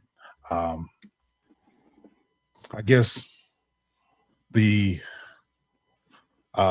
pessimistic side of me wonders if Caleb has to scramble because Booker is getting pressure on him. Does that mean our left tackle failed? Yeah, I mean, so I'm like, yeah, you're happy for Booker on one hand, but on the other hand, it's like, what does that say about our left tackle? Yep. Take the blinders off, man. Look at the whole picture. You better look at the whole picture because every other team is. No, I have blinders on. And I with Booker though, regardless of what our left tackle is, the word is too. The guy's been working out. He's put on a bunch of muscle. He's built himself up. So he's building himself into this. And I don't know if you remember, we talked about at the end of last year, and I kept saying this guy's going to be. I think I said something literally in January that him and Sweat between them will have like 26, 27 sacks. And somebody else will kick in something too. We just needed to find those guys that stop the freaking run and plug that middle up and get a little better pass rush from the middle. Quit letting them step up into the pocket and complete the ball for 9 or 12 yards. Insert Jordan Vandenberg? Oh, absolutely. But it's again, he's not going to be. I wouldn't expect him week one unless he learns this system so quick and impresses the crap out of the coaches, which that's possible. That wouldn't surprise me either, just looking at the small amount of all 22 on him that I did after we drafted him. Matter of fact, I think I even sent you guys one of them, which was, what's his name? Berlissimo. Because I watched, that was like the first thing that I started looking at was his all 22 of him, and it doesn't matter. It doesn't matter. I lost my train of thought. Bennett, the UDFA offensive guard. We probably got another winner there that nobody even will say a word about because nobody knows. We got UDFA. It doesn't matter.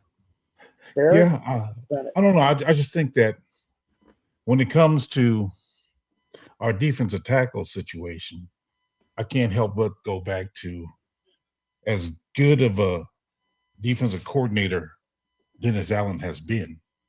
He has never had a Pro Bowl defensive tackle.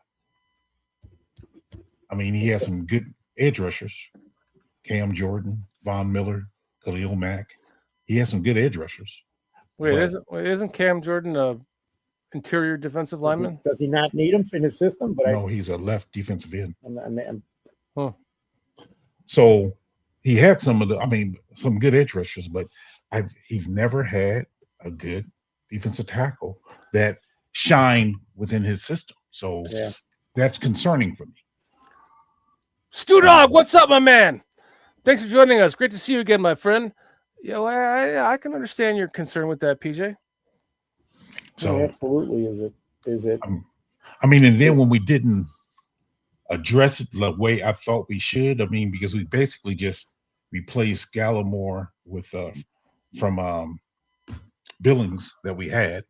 The other two guys, I may be wrong, but I'm not expecting a lot out of them.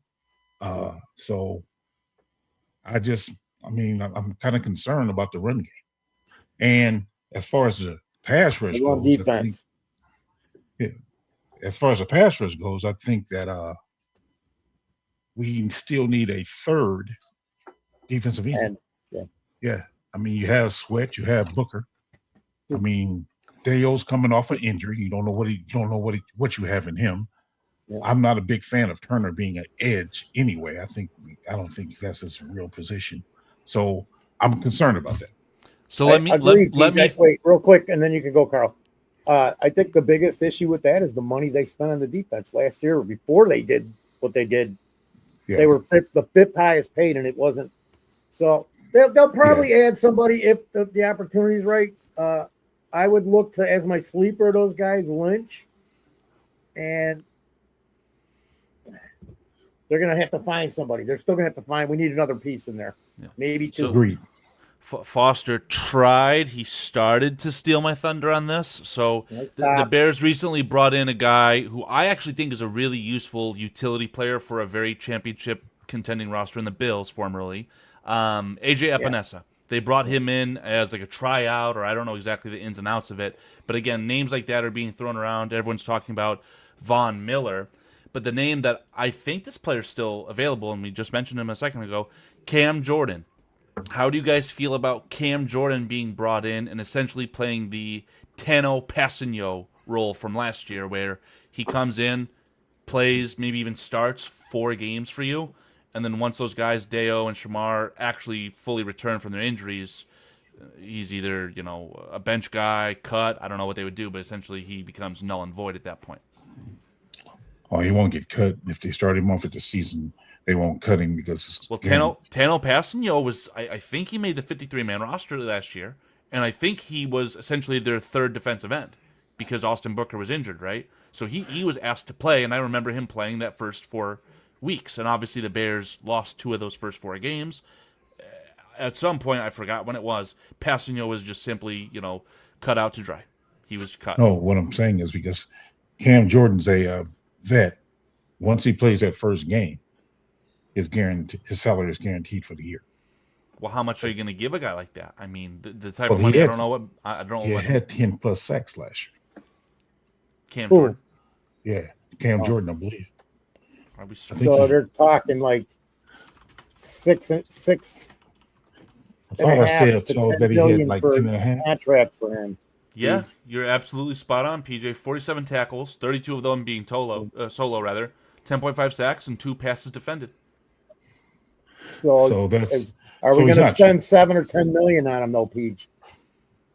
But then that becomes that's the issue, because it's just like, okay, am I going to pay this? And if so, how long am I going to pay it as a 1-year rental? And as Cam Jordan said, no, I'm worth more than a 1-year rental. So I'm sure those are the discussions that had, because I know at some point they have talked about Cam Jordan. How can you not? Dennis Allen has coached this guy for several years, and he had a very productive year last year. So how can you not have this conversation, for one? And then for two, are you now then weighing that what you have to do to get Cam Jordan, or are you contemplating a trade steal for Thibodeau? Are you still wrestling that in your head? That guy, that's just a popular name, but I just don't see the fit. Wasn't he drafted to be a pass rusher, and all he's good at in the NFL is playing against the run, and he's a bit undersized in that department? But I thought his first year in the league, he had good sack season. I don't 7+. I can't really remember exactly what it was, but he was pretty productive his first year as a pass rusher. The other years has kind of fell off, but that first year is pretty good. But the fact of the matter is that guy was a top 10 pick, wasn't he? I do believe so. And again, on a team last year that had Brian Burns and Sharia Law's favorite Abdul Carter, you have no production on that football team? I don't know, man. I don't think that Kayvon Thibodeau is worth much at all. I know that there was kind of a little bit of a rumor floated around the draft because the Giants ended up drafting yet another potential edge rusher. I think he'll be used a little bit more creatively. But this guy's just got no place. And they said, oh, well, this guy's got to be on the trading block. Well, no, he's a very valuable piece. We're not going to give up anything less than a third. I don't know. That guy's only going to command a day 3 pick at this point. Well, he had 11.5 sacks his second year in the league. So that's pretty impressive. 11.5 sacks. And follow that up with 5.5. So, again, I mean, last year was a down year, granted, but having had 11.5 sacks in your pass, which was what, a couple of years ago? Yeah, I can see them looking at that and debating whether or not they should take a gamble. Would you rather give up draft capital and then pay a player like that who is going to say, well, exactly what you just said. I had 11.5 sacks. I'm a top 10 pick. I'm an elite athlete. This, that, the other. My prime is ahead of me. Pay me, pay me, pay me. Would you rather have that, or would you rather throw a bone over at Dennis Allen's former star defensive lineman, Cam Jordan? And therein lies the rub. I think the issue for me is what I'm weighing is how long can I have production out of Cam? How long do you need it?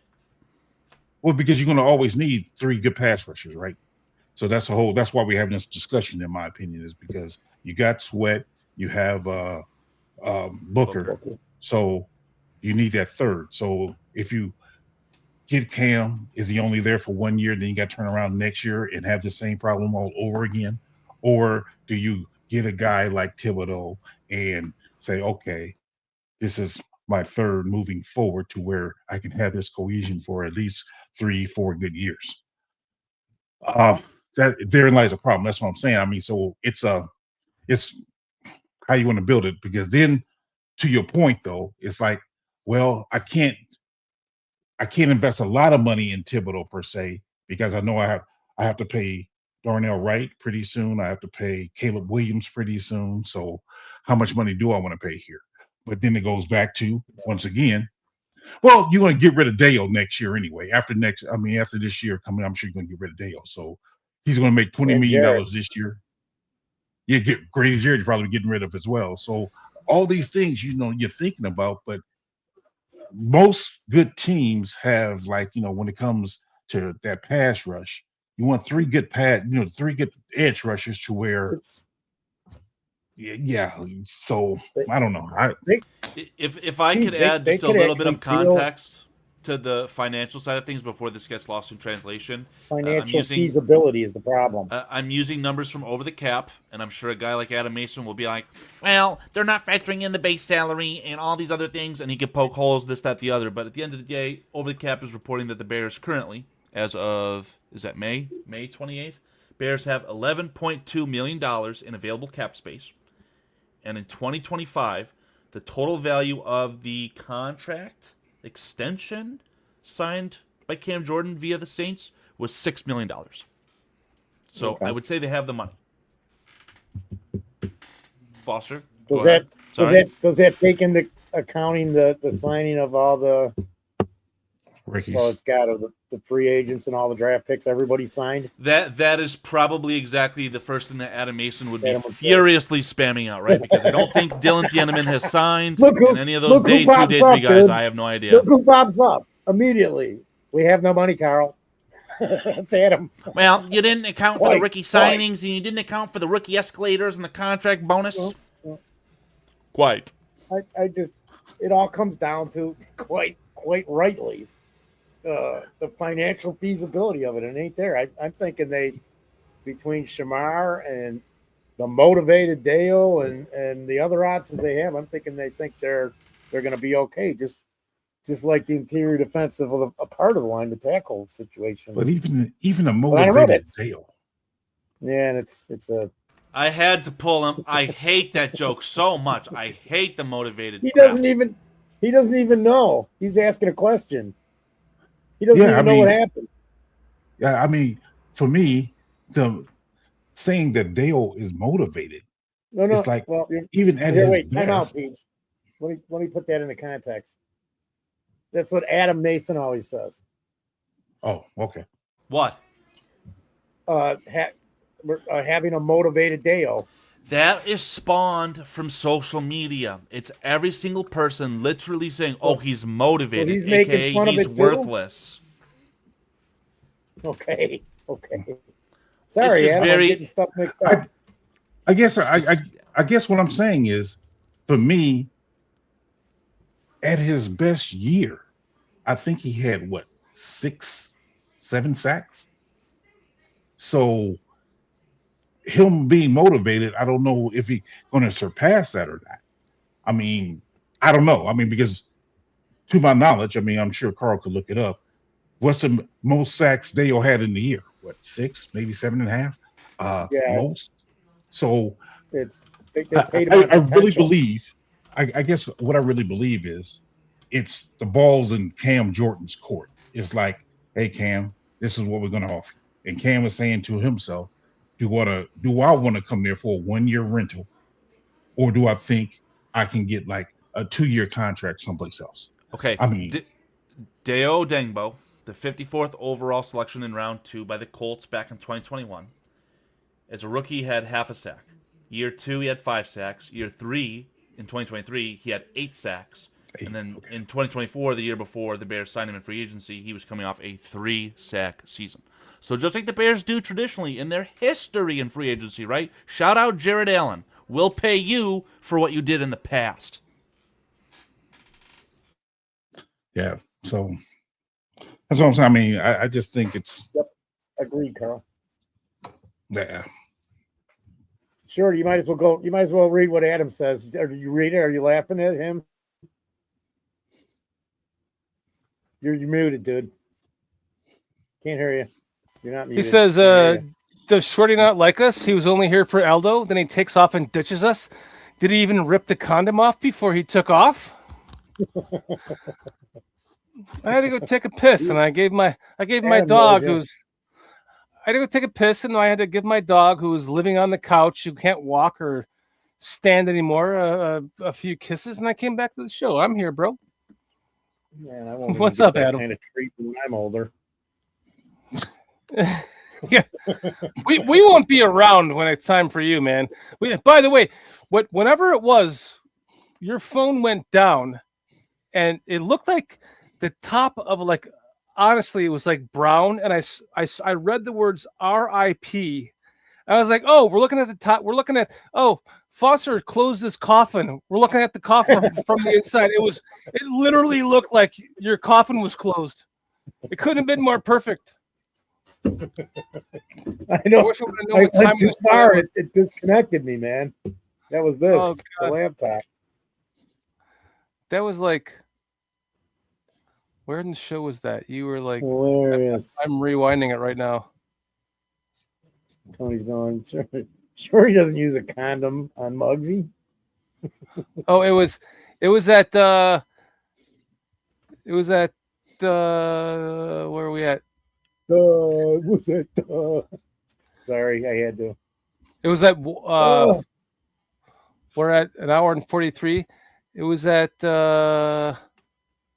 no, couldn't be 1 hour and 34 minutes. Come on, George. Yeah, I'll have some egg rolls, some ping dong, and and a glass of Zach Charbonnet. Hold on. Hold on. Where that should be right now, too. Hold on. Let me show you right here. It's right here. It's at this point in the show. It was at this point. You were. Hold on. Like right here. Do you see? Can you barely see it? It almost says RIP right there. Please hide the chat so it expands, man. I can't see it. Oh, can you see that? Nope. It almost looks like you're laying in your coffin and you shut the lid.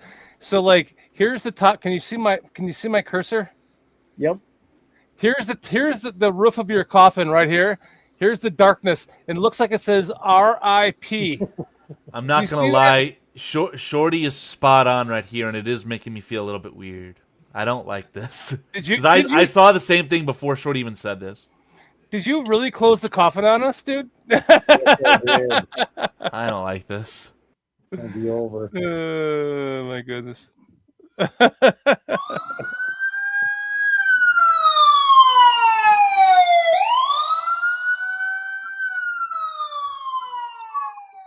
Crap. What's up, Andrew Wedgbury? He says, "What's up, boys? Wedge in the house." I do not remember that name, but it's great to see you in our chat tonight. Thank you for joining us. Yeah.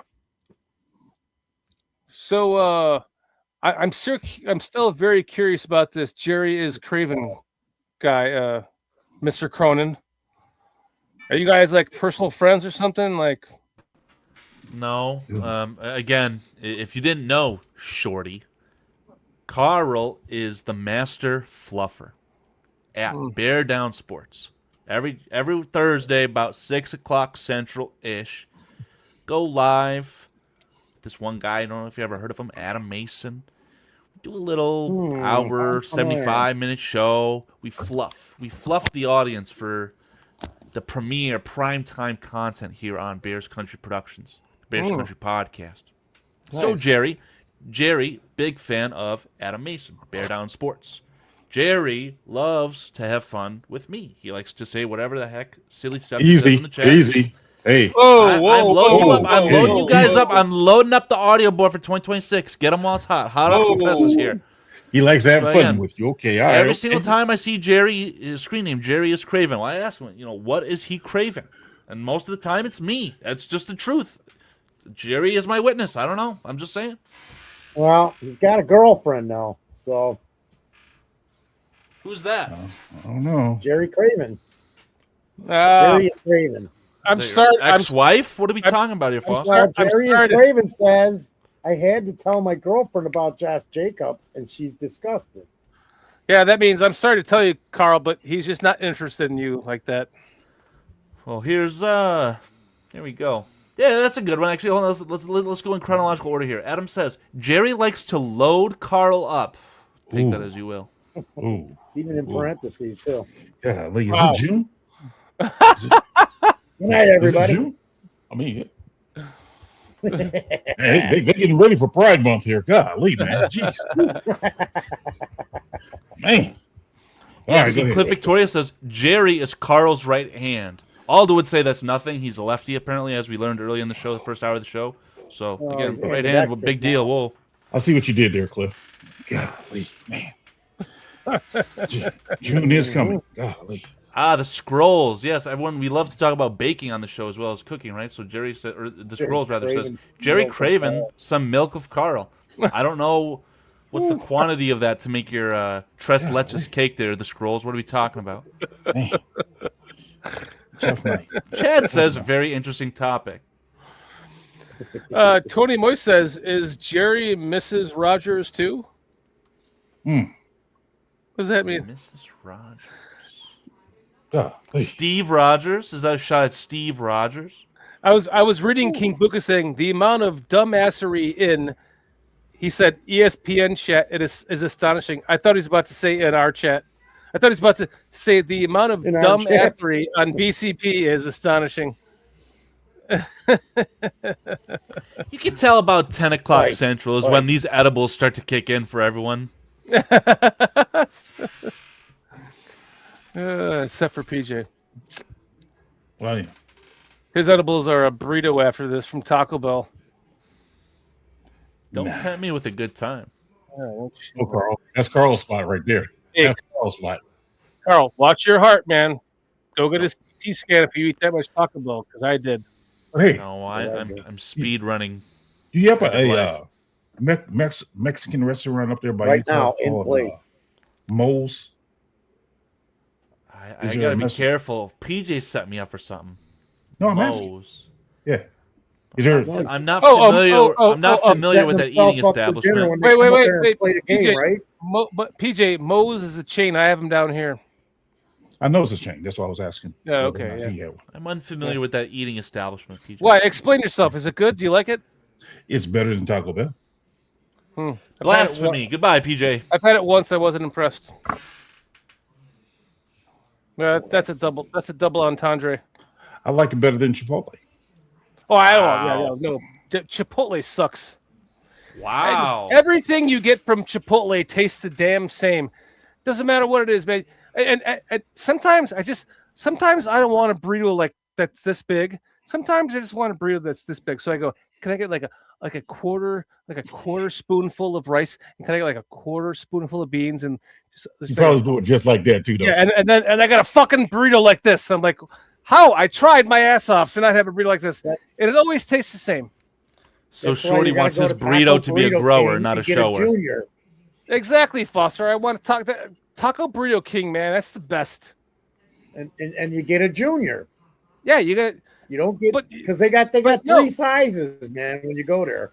Yeah, but the normal size junior, that I get. And King, and the King is quiet. King is the football, and the junior is a nice little. It's like a fucking nice handheld burrito you can just eat. I'm just telling you. Fucking pulls himself. Moe's is better than Chipotle and Taco Bell. I would agree with you. It's better than Chipotle, but I've only had it once. I cannot compare it to Taco Bell because I'm with Mr. Cronin over here. I just love fucking. I don't even think we have one here. Are they in Chicago? I don't even know. Man, Taco Bell, doesn't that not send you guys to the bathroom pretty regularly? No. It doesn't. You a rookie? I don't go there. What are you, amateur? Yeah, exactly. What are you, a rookie? An amateur? I haven't had Taco Bell in maybe about 7 years. PJ, I'll tell you what. You need to go to Vegas so that we can gamble, and when we're done gambling, we can go to the Taco Bell Cantina. The Taco Bell Cantina is like Taco Bell to the 10th degree, elevated. It's fantastic. You got so they must have like 10 restrooms in there or something. Oh yeah. No, zero restaurants. They have 10 little icy machines that are all selling alcoholic frozen. No, I said 10 restrooms. There's none. No restrooms. There's no restrooms in that taco man. The Taco Bell Cantina serves your food on like metal trays. So when you're done, you just use that as your toilet. Oh man, you have to, because I'm telling you. Yeah, hey, Triple R says Shorty loves to grip on a huge one with both hands as his mouth widens to take it all in. You guys, we might have the entire 2026 soundboard from one podcast. This is incredible. That's a good one, Triple R. Another BCB first. Another BCB. Yo, Lord Crimson, I'm going to copyright this idea right now. A Taco Bell Express where they serve your food while you're on the toilet. They deliver it to you like, do you have a window in your bathroom? I'm sorry, we can't deliver it to you then. Man, I'm telling you, that Taco Bell, Carl, you're a brave man. That's all I got to say, bro. It's not a drive-through. It's a drive past. Whoa. Tony Moy saying Shorty does it regularly at Aldo's Bushes. I wish I was close enough to Aldo's Bushes. You know, at this point, if I was like, I don't know, even a half an hour, if I lived a half an hour away from Aldo, even like a half an hour train ride, I would just take the train down there, go piss on his bushes, hop back on the fucking train, go back home, and his wife would be like, Dude. wait, somebody was just pissing on their bushes again. Well, she know who you are. Shorty, you got to stop calling me every Saturday and ask me to do that. I'm getting sick. I live 30 minits away, Pete. 25, 30 minutes from his house. I'm telling you, I'm just trying to figure out who's that guy who is keeping Arby's open. That's what I'm trying to figure out. Who is the guy keeping Arby's open? Because every time I go past Arby's, I see no one. I'm like, does his business still open? Shorty. Me. And you wonder why your okay, arteries right. are messed up. No dude. shit. Well, listen, He's got a bunch. He doesn't have plaque or anything around his arteries, man. It's layers of fucking Arby's roast beef wrapped around, squeezing the outside of his arteries. They're gonna go in and do surgery and be like, "What the fuck?" Dude, So PJ, you've been eating Arby's for like 7 years straight. PJ, that's a very valid point you bring up. And I remember them being related to Buffalo Wild Wings in some capacity recently. So I Google searched it, and this is a search from Wikipedia, so I don't know the full accuracy. It says, in 2018, Arby's Restaurant Group acquired Buffalo Wild Wings and formed Inspire Brands. In addition to Arby's and Buffalo Wild Wings, the Inspire Brands portfolio includes Dunkin', Sonic, Jimmy John's, and Baskin Robbins. wow. There you go. Can I just tell? I love when the show go. Can I first start off by saying I love when the show goes off the rails like this, and second of all, But listen. I don't just go. Yeah, I want Arby's, but Arby's has become my when I'm on a road trip, like when I have to stop for fast food, Arby's is my go-to because there's I get like extra fucking Arby's sauce. I put like 4 of them on my sandwich, and that's my sandwich while I'm driving. It's very easy to eat. wonder why he was in the hospital. I mean, why he was at the doctor last week. And wait, let me add to that. By the way, they also have this thing called the potato cake. You ever seen that? Jeez, it's like that. 5 of those. It's like that thick, and it's like a fucking potato pancake, like that, like it's like a triangular shape, about that thick. They give you two to 4 of them, depending on small or large. God, I love them. And then do you get What's the mozzarella reoccurring sticks so you theme can here, feel gentlemen? the cheese going through your clogged artery? No. He probably eats 2 of those at a time. What have we learned here today, gentlemen? Shorty likes thick products in his mouth. Potato cakes, sandwiches, that I can burritos. handheld and put it right in my mouth. Yeah, but no, listen. So then here's You're not kidding, Carl. We've got all the clips we fucking need just in this show. If it's thick, put it in my mouth. Dan Shortino, 2026. Let me add more to that for you guys for the clips. Okay, clip this. So I always get extra Arby's sauce because one time my wife and I were camping and I was making grilled chicken. And I said, at camp.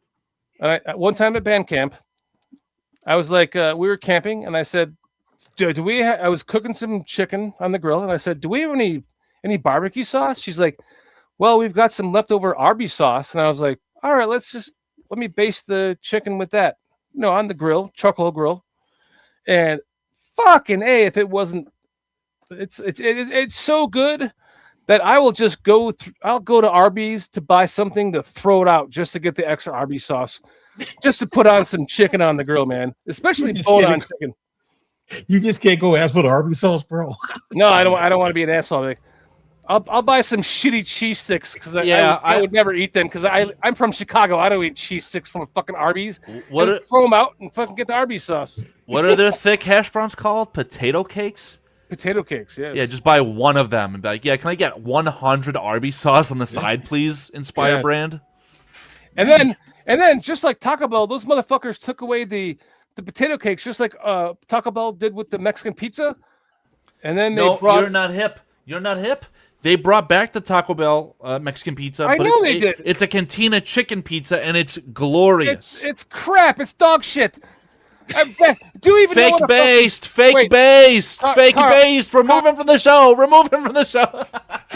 Carl, you are too young to even know what a real Mexican pizza tastes like from Taco Bell, dude. They used to have tomatoes and green onions on it, dude. It was fantastic. It was far better than it is now. It's dog shit now. Chat. You have homework in the next week. In the next week, go to your local Taco Bell, get the Cantina Mexican chicken pizza.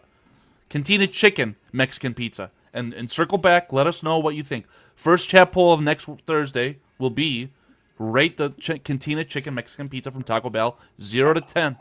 I was watching this thing on YouTube. The answer is triple R. The answer is both. Go ahead, PJ. I was watching this thing on YouTube the other week talking about, the best fast food restaurants to go to. And I'm glad to see in the top 2 was the actual restaurant I actually chooses to go to.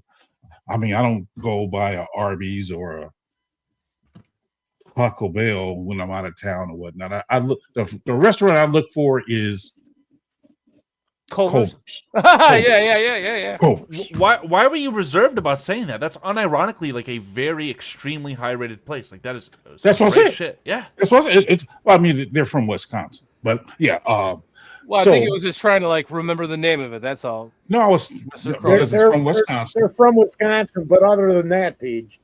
Oh man, they're good.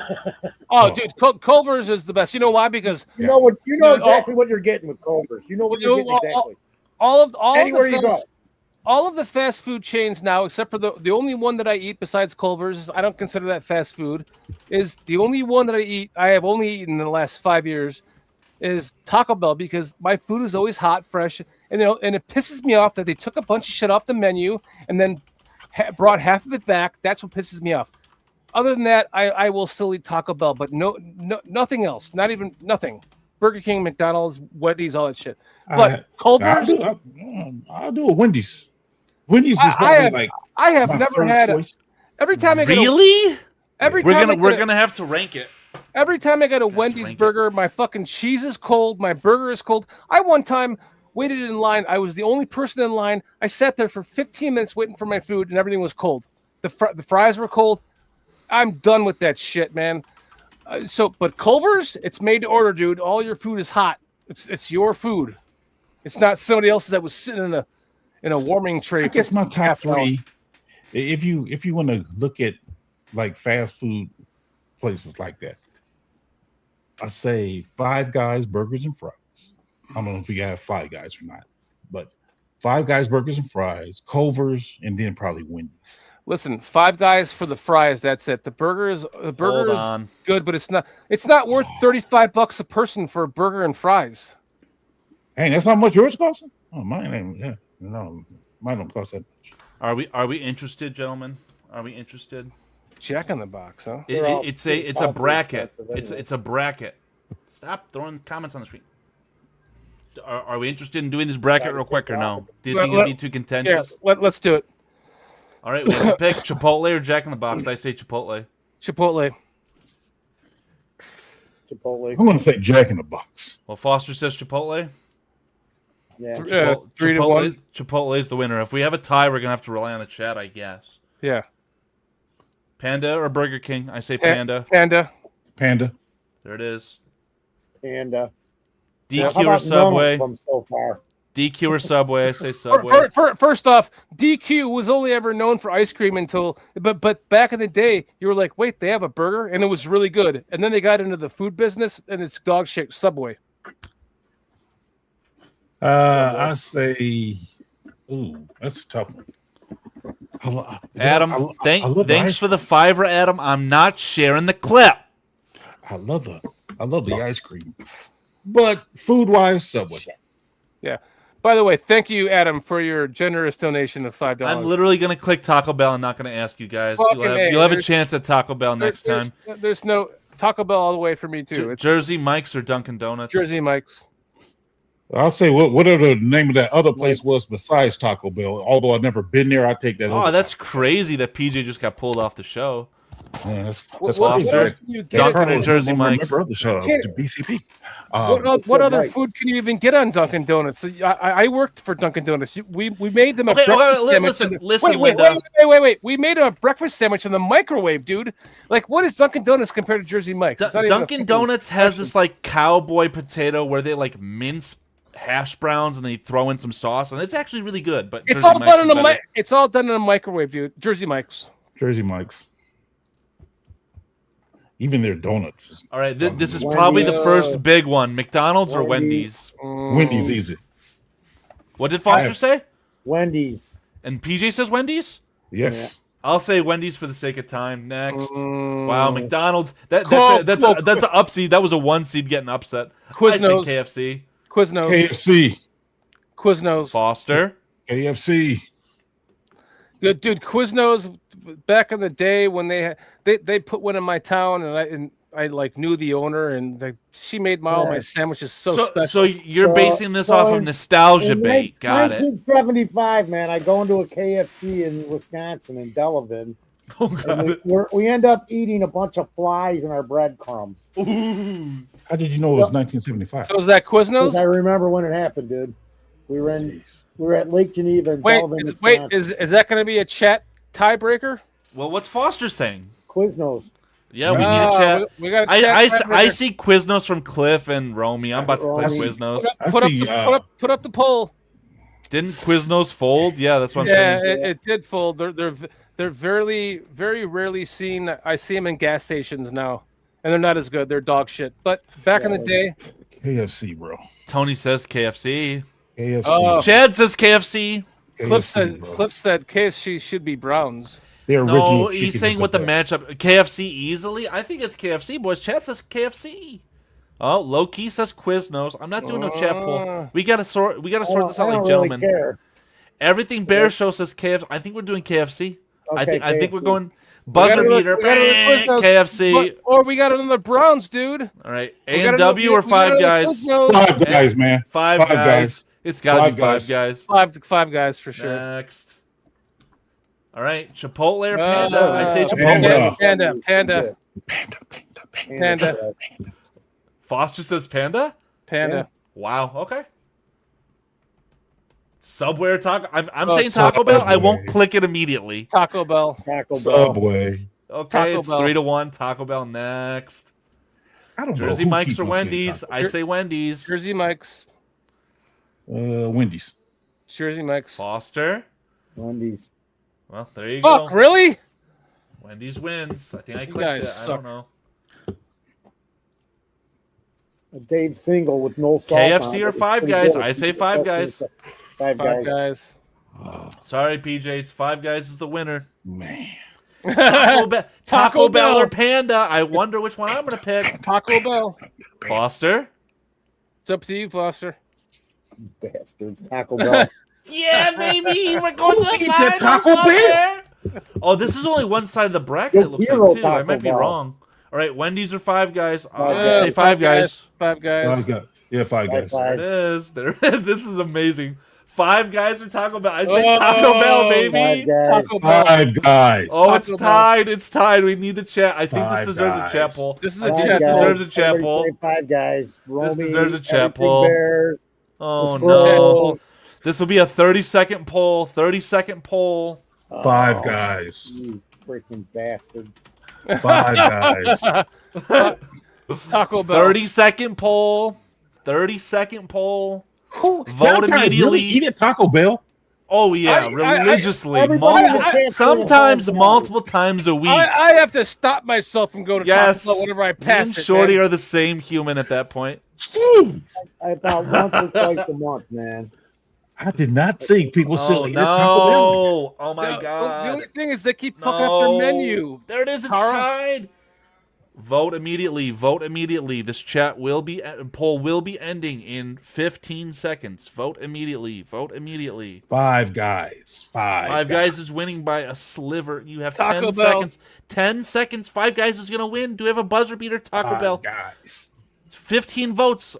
It's tied. 17th vote wins. 17th vote wins. Who's gonna vote Taco Bell? Who's gonna vote Taco Bell? No. Five Guys won. It's over.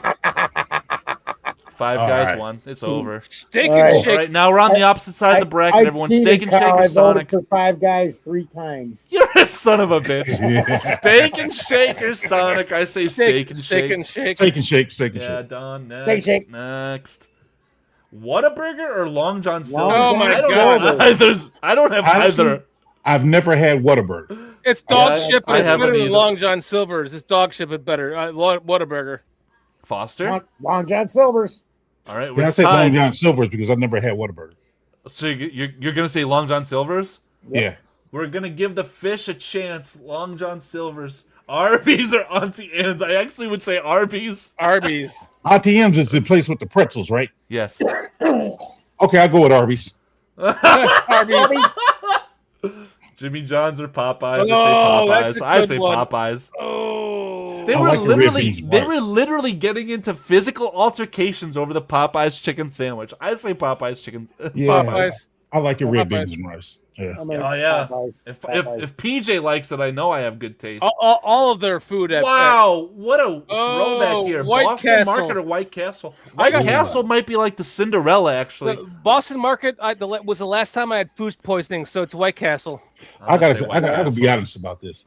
I think I had White Castle maybe twice in my life, and I had Boston Market once in my life. and I can truly say I can't remember either one of them. For real. Well, sir, PJ, I have the same similar story. I had Boston Market like twice in my life and White Castle twice. The second time I ever had it, it was after a long night of that's actually when I met my wife in multiple bars and shit. And me and my buddy got like 40 sliders, and I had the worst diarrhea the next morning. And I'm like, I am never eating White Castle ever again. You're a rookie. What are you, amateur? But then, what type of food do the Boston Market sell? All kinds, like rotisserie chicken and Boston Market had some bomb ass mac and cheese with that crazy noodle. They did, but then I went there. My dad and I both got food poisoning from Boston Market, and I never had it again. And then Boston Market closed down. And let me finish. And so I haven't had White Castle since that blowout diarrhea night and here I was at a fucking I've seen White Castle's sliders being sold in like a multi-pack at Sam's Club, and I was like, that's fucking disgusting. And like, dude. I don't know, like 4 months ago, I was at Walgreens here, and I see White Castle, a 4-pack of sliders on sale for like $2.50.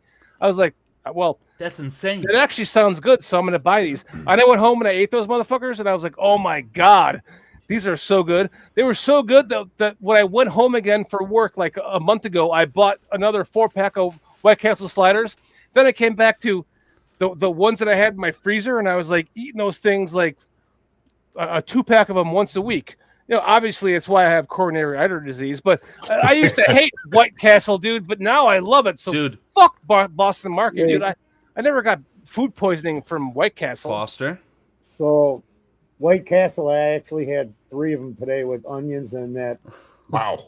That I forgot what the sauce is. They were really. The guy I was helping out brought a sack of them home. He's like, I got you some. And I'm like, oh, and I had 3 of them. So they were good. Boston Market used to be good until they got fucking closed down because of food poisoning. Well, wait, but you know why they got the food poisoning? Because they started making money and corporation tried to gobble its way into it, and that's made everything cheaper and shittier and quicker.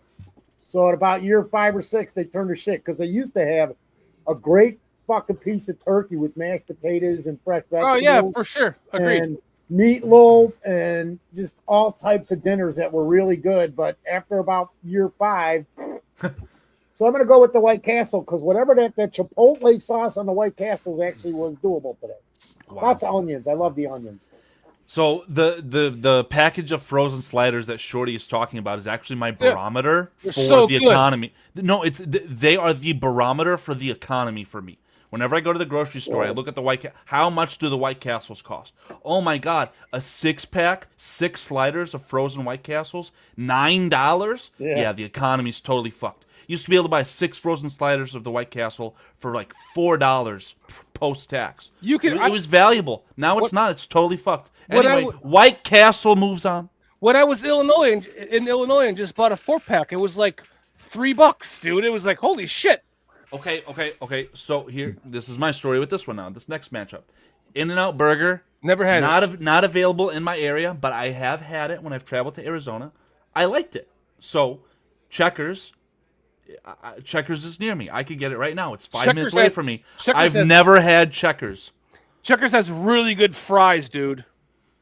Really good fries. Frozen fries, I think, but I've never gotten actual fries from the place. I've never been to the place. Their burgers. I never had neither one of those. Checkers fries are fucking awesome. Their burgers are like on par with most burgers. Never had it in and out. Go ahead, Foster. Yeah. So Stu Dog says it. Checkers and Rallies are the same thing, kind of like Hardee's and whatever the other one are. The same. Carl Jr. Yeah, they're the same. So Checkers is the same as Rallies. Yes, I've seen Rallies before, but I've never been to either one. I'm going Checkers. I will go Checkers. I've never been to In-N-Out. But I will go Checkers because I've eaten Checkers.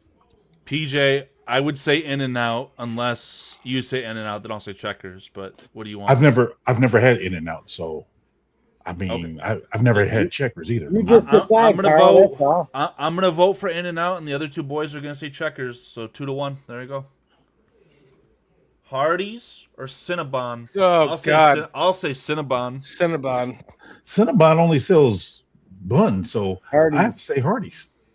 Hardee's is dog shit, though, man. Like, nothing. Their burgers are just really bad. So you two are saying Hardee's? Well, you know what? But, I haven't had a Hardee's burger. I've had their breakfast all the time. What about Carl's Jr.? I mean, Same thing. If you just, I guess I'd never go to a place just to get sweets. Wow, So- Lord Crimson says it perfectly. Hardee's tastes gray. Yes, it does. It's bad. Their big chicken sandwich was pretty good a few years ago. Now I haven't had it in a while. I'm just saying.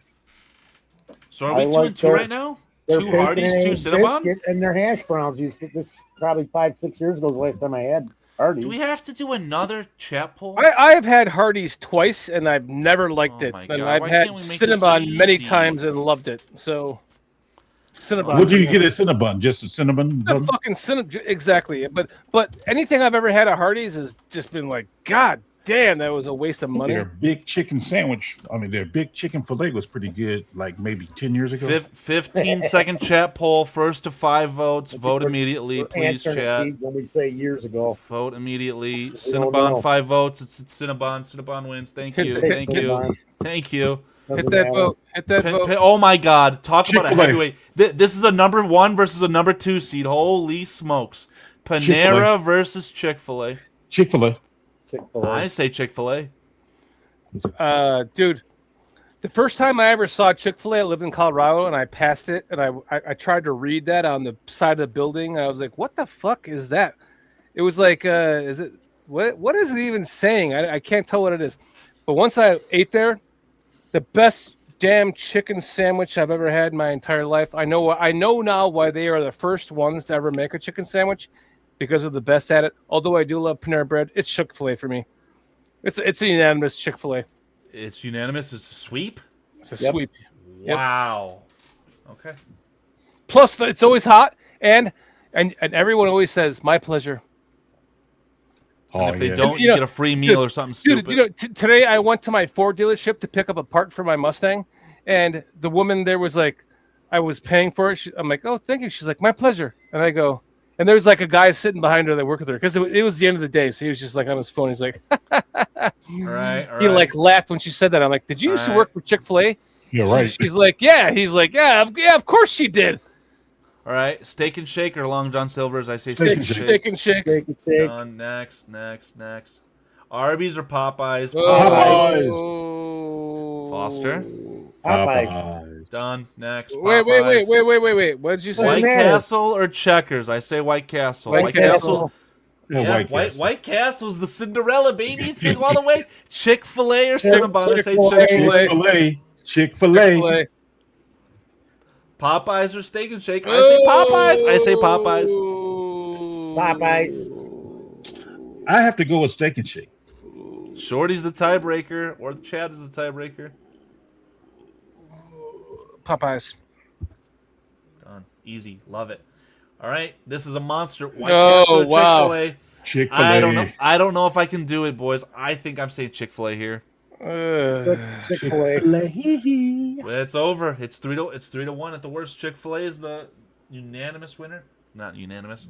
And then out of the right side bracket, Chick-fil-A or Popeyes. I still say Chick-fil-A. Yeah, Chick-fil-A. Hold on. Can we talk about this? Yeah, you can talk about it. 3-1. You're done. Popeyes has more to offer than Chick-fil-A. You can get Well, bone-in. that's a lie. That's literally a lie. No. You can get bone-in chicken, or you can get chicken fillets. You know. Did you ever have?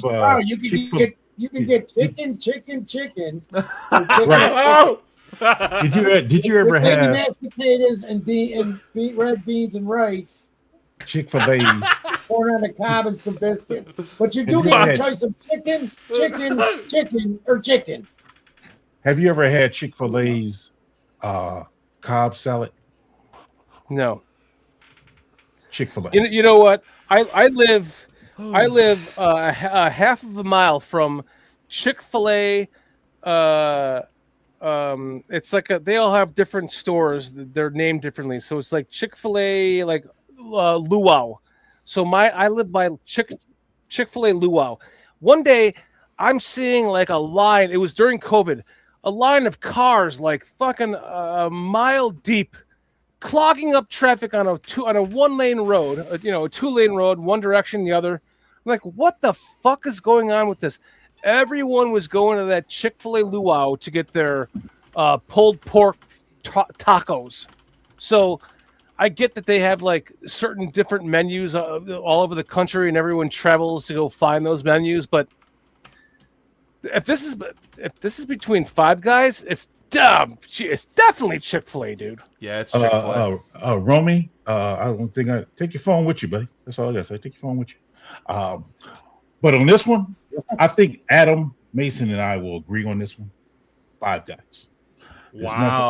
There's nothing like a good burger, man. All right, let's sweat this one a little bit. This is for the final, okay? So Shorty says Chick-fil-A, PJ says Five Guys, Carl says Chick-fil-A, and Foster says Five Guys or Five Girls, Foster. Anyway, it's tied. It is literally down to the chat. It's down to the chat. Five Guys or Chick-fil-A? Adam says 100% Five Guys. I mean, can you imagine that Five Guys sandwich, the way you want it, with all the toppings you want on there, and that bag of fries, hot, fresh, off the hand cut, but yes, but it'll cost you $40 per person. Yeah, no, it ain't. It's costing you maybe $22 per person. Yeah, per person. I don't need to spend fucking person $50 on for two burgers and fries and a drink. PJ, it's $22 before tax. So in Illinois, that means $25 for one burger, one order of fries, and one drink. $25. If it honestly, it comes down to the price of it for me at this point. I love Five Guys. I love their burgers. I love their fries. The Chick-fil-A has the best chicken sandwich I've ever had, and their crinkle cut fries are always hot, made to order, and everyone is super nice saying, my pleasure. But the fucking price difference between the two is like Five Guys is 75% more than Chick-fil-A. I'm just saying, Five Guys, after you eat that meal, you feel satisfied. You feel like you contributed to the great American way. Yeah, you do, until you realize you just spent 3 days worth of your salary on one fucking meal. 3 days of your salary? But wouldn't that only be like 1 hour of overtime for you, buddy? I'm talking about most people. I see how it is. He's flexing for the gram. Understood, Captain. Understood. Five Guys, man. Five Guys. Freaking white liberal. Whoa! Whoa! I'm a white progressive, you motherfucker. Yeah. Yeah. All right. So wait, where do we stand? Tell me what I like. Where do we stand? Where do you guys, the three of you, stand? Five Guys? Carl says Chick-fil-A. It's 2-2. The other problem I have about Chick-fil-A is the owner, Dan Cathy, is a major fucking racist asshole piece of shit. Oh, Foster was spot on. Good job, Foster. You diagnosed the situation perfectly, Foster. I thought we was rating the food, not the backstory. Yeah, now we're splitting hairs. Hold on. Side note: where I live right now in Fayetteville, Georgia, it is the first Chick-fil-A that was ever like Des Plaines, Illinois, with the first McDonald's. My town has the first Chick-fil-A ever. It's called the the Hut House. That wasn't the first McDonald's. That's why. Well, no, but where I live has the very first Chick-fil-A restaurant ever of all time.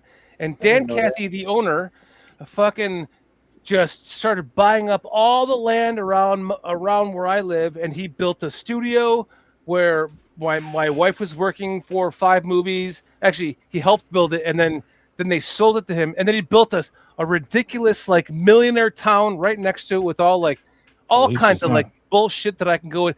That guy is the owner of Chick-fil-A is a piece of shit. So for me, I'm gonna switch and go Five Guys. Wow. Wait until Shorty realizes why the owner and creator of Lululemon named their business and their product that. I'm just saying, at least it's not Bill Gates and buying a whole bunch of building a whole bunch of data centers in farmland. But that's another story. And Bill Gates is trying to inject you with. And you mean modifying ticks to make it so that you're allergic to red meat? Yeah, okay. Yeah, but I bet you Dan Cathy is doing some shit like that. So fuck that guy. I'm going Five Guys. You guys are all pansies. The chat won as well. I'm about to click Chick-fil-A. All right, Five Guys is your winner, everyone. Congratulations. Congratulations. So now it's Five Guys between. So again, I say my top 3 burger spots: Five Guys, Culver's, and Wendy's. Yeah, Culver's. This was a bad bracket. I'm sorry. I just grabbed the first thing I found off of Google. No Culver's in this one. No Portillo's. Yeah, Culver's probably would have. Yeah, Culver's. I don't know. Culver's is nice. Yeah. Well, that's the show, everyone. Yes, that was a good chat, though. I mean, that was a good poll there, man. I mean, really, for real. So, I like. Do we know when these OTAs end? Because we're getting a little bit of Bears content, but then there's going to be a really dry season before training camp. We're going to have to start, and I brought this up on Bear Down Sports. We're going to have to start doing our old tier lists for NFL things. I do have one more game that we can play if you're interested, and I don't know how long it'll take. I saw this on either Barstool or John Gruden was doing it specifically himself. It's a game called StatPad, and I'm trying to figure out how to present it and actually like make content out of it. Let me see if I could figure this out. And if you guys aren't interested as well, just let me know. So I'm cheating. I already know. I already did this one today. But if I share the screen here. Do it, man. So this game is called StatPad. And what it is you have to guess a player based on the stipulations for the category at hand. So and it's a daily, essentially, quiz. So today, the stipulation is that you have to guess the player that has the most rushing yards. Oh, actually, no, it is, rushing. So the most rushing yards per the stipulations. So out of 5 guesses, you want to guess the best, and you want to get the most amount of points. So the first stipulation would be the Chiefs. So any player for the Chiefs between the years 2015 and 2025, you have to guess a player that had the most rushing yards. And again, if you guys aren't interested, let me know if you want to go to bed. I'm interested. I'm just trying to remember their players. Yeah. So I might be.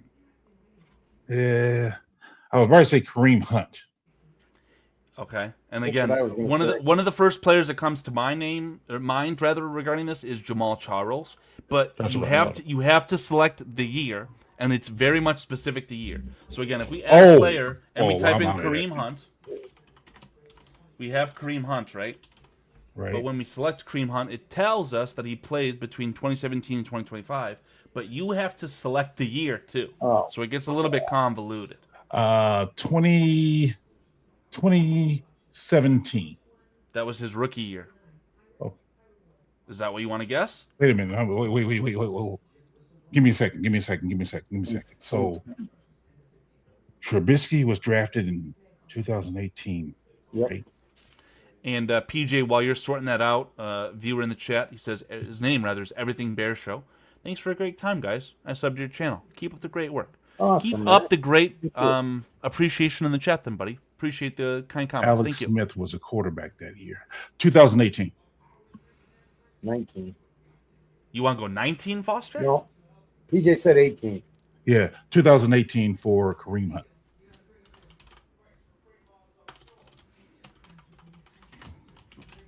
Kareem Hunt, his second year in the NFL, 2018, will submit. And the guess is in the 94th percentile. I don't know how well you guys can see that. So that's pretty good. And one thing that's tracking, too, is the total number of guesses. So you can guess a player in the specific year, and it might tell you that it didn't fit the stipulations, right? So the next question or stipulation would be the Ravens. And I guess I don't know if I want to give the example and waste a guess. But again, any player for the Ravens between the years 2000 and 2025, most rushing yards in that time frame. But there's a caveat this time. Never made the Pro Bowl. Never made a Pro Bowl any time in their career. So I actually, unfortunately, know the answer. I don't remember the year, but I'd be curious if you guys can come up with a name. Never made the Pro Bowl. So it says it's the most rushing yards? Yeah, that's the goal, is to name the player under the stipulations that has acquired the most rushing yards. That's today specifically. But it's a daily game. But he's never made the Pro Bowl, and he played some time in the last 25 seasons. So what was the very first thing that came to my mind this morning when I did this? Jamal Lewis. But I said to myself, man, I know Jamal Lewis made the Pro Bowl. And that son of a bitch had a 2,000-yard season. Yeah, he had to make the Pro Bowl. But Jamal Lewis certainly went to the Pro Bowl. So then my next thing, and it could be any player, right? It doesn't have to be a running back. Well, Lamar Jackson ran for a lot of yards, but that player also certainly made the Pro Bowl. Yeah, I'm with Jay Grizz, Ray Rice. Ray Rice. Well, we could try it if you guys are confident in Ray Rice, but I would say I think Ray Rice went to the Pro Bowl. Jeez. Oh. Do you want to guess it and see if I'm wrong? We could try it. So again, 2000 to 2025. What about Priest Holmes? No, for the Ravens, Shorty. Chiefs is Gus done. Edwards, 2023. Is that the right year? 2024? Yeah, that's a good guess, Foster. That's Scrolls. I can't remember the year. Yeah. I wonder if we shouldn't allow the peanut gallery. Maybe this should be a members only type video or offline video. But yes, Gus Edwards, I will give you guys a hint. That is a fantastic choice. The problem here, Gus Edwards played from 2018 to 2024. What year are we thinking? Again, stipulations say between 2020 or the year 2000 and the year 2025. So I'm with Foster, 2023. Wow. Second to last year of his career, Gus Edwards, 2023. Let's send it. Let's see what happens. 98th percentile, you boys nailed it. 810 yards. Wow. It's almost as if you're using ChatGPT to look up the answers. Congratulations. Not doing nothing, Carl. Now, here's another good one. The year 2000. Quarterback position. In the year 2000. What player had the most rushing yards in the NFL as a quarterback in the year 2000? Well, initially, my first hunch was, it's Michael Vick. Michael Vick was drafted in 2001, so you're 1 year too early. Steve Young.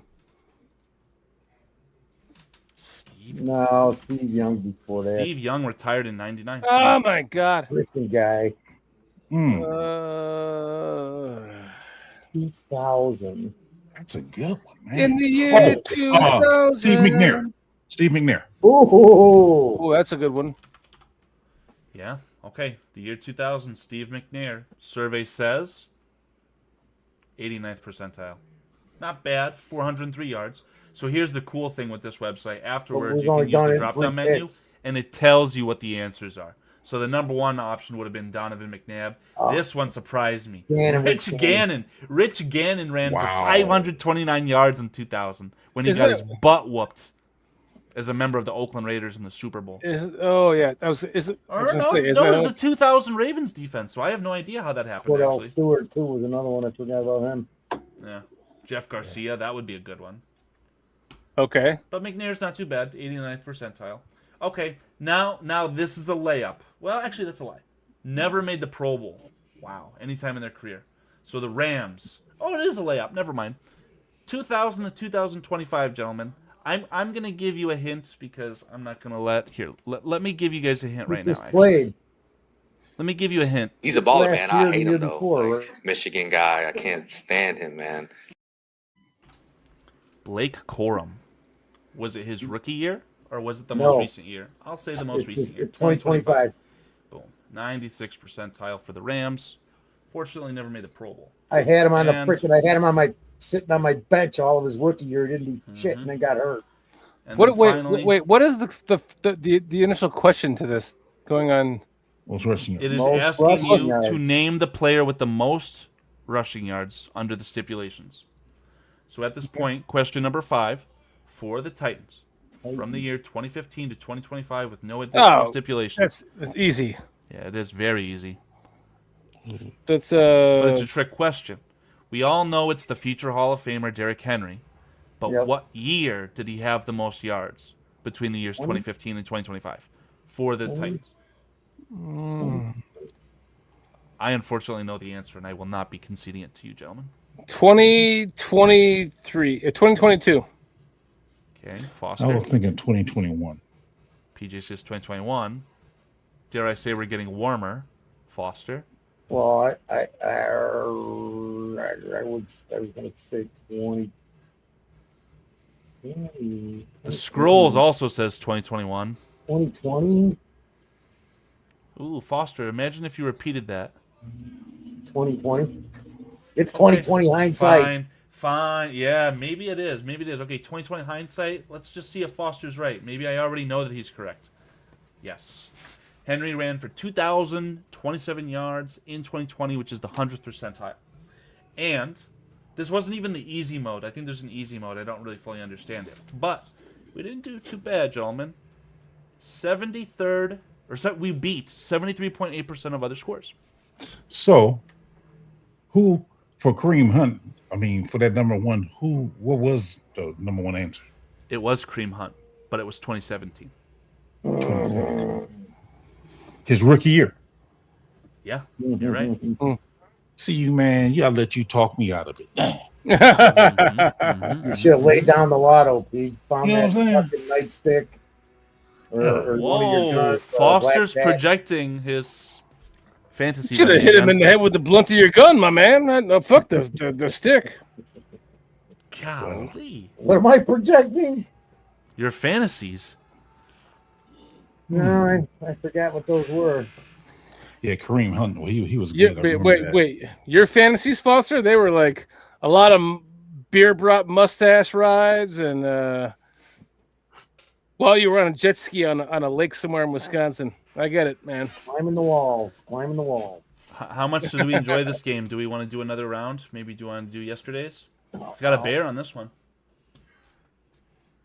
Are we interested or no? Is it? Yeah, let's do it. So again, the category is rushing yards. Rushing again? Okay.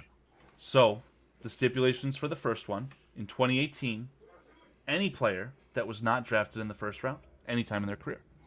That had more than what? The most. We're just guessing the player that had the most rushing yards in the year 2018 by any player that was not drafted in the first round.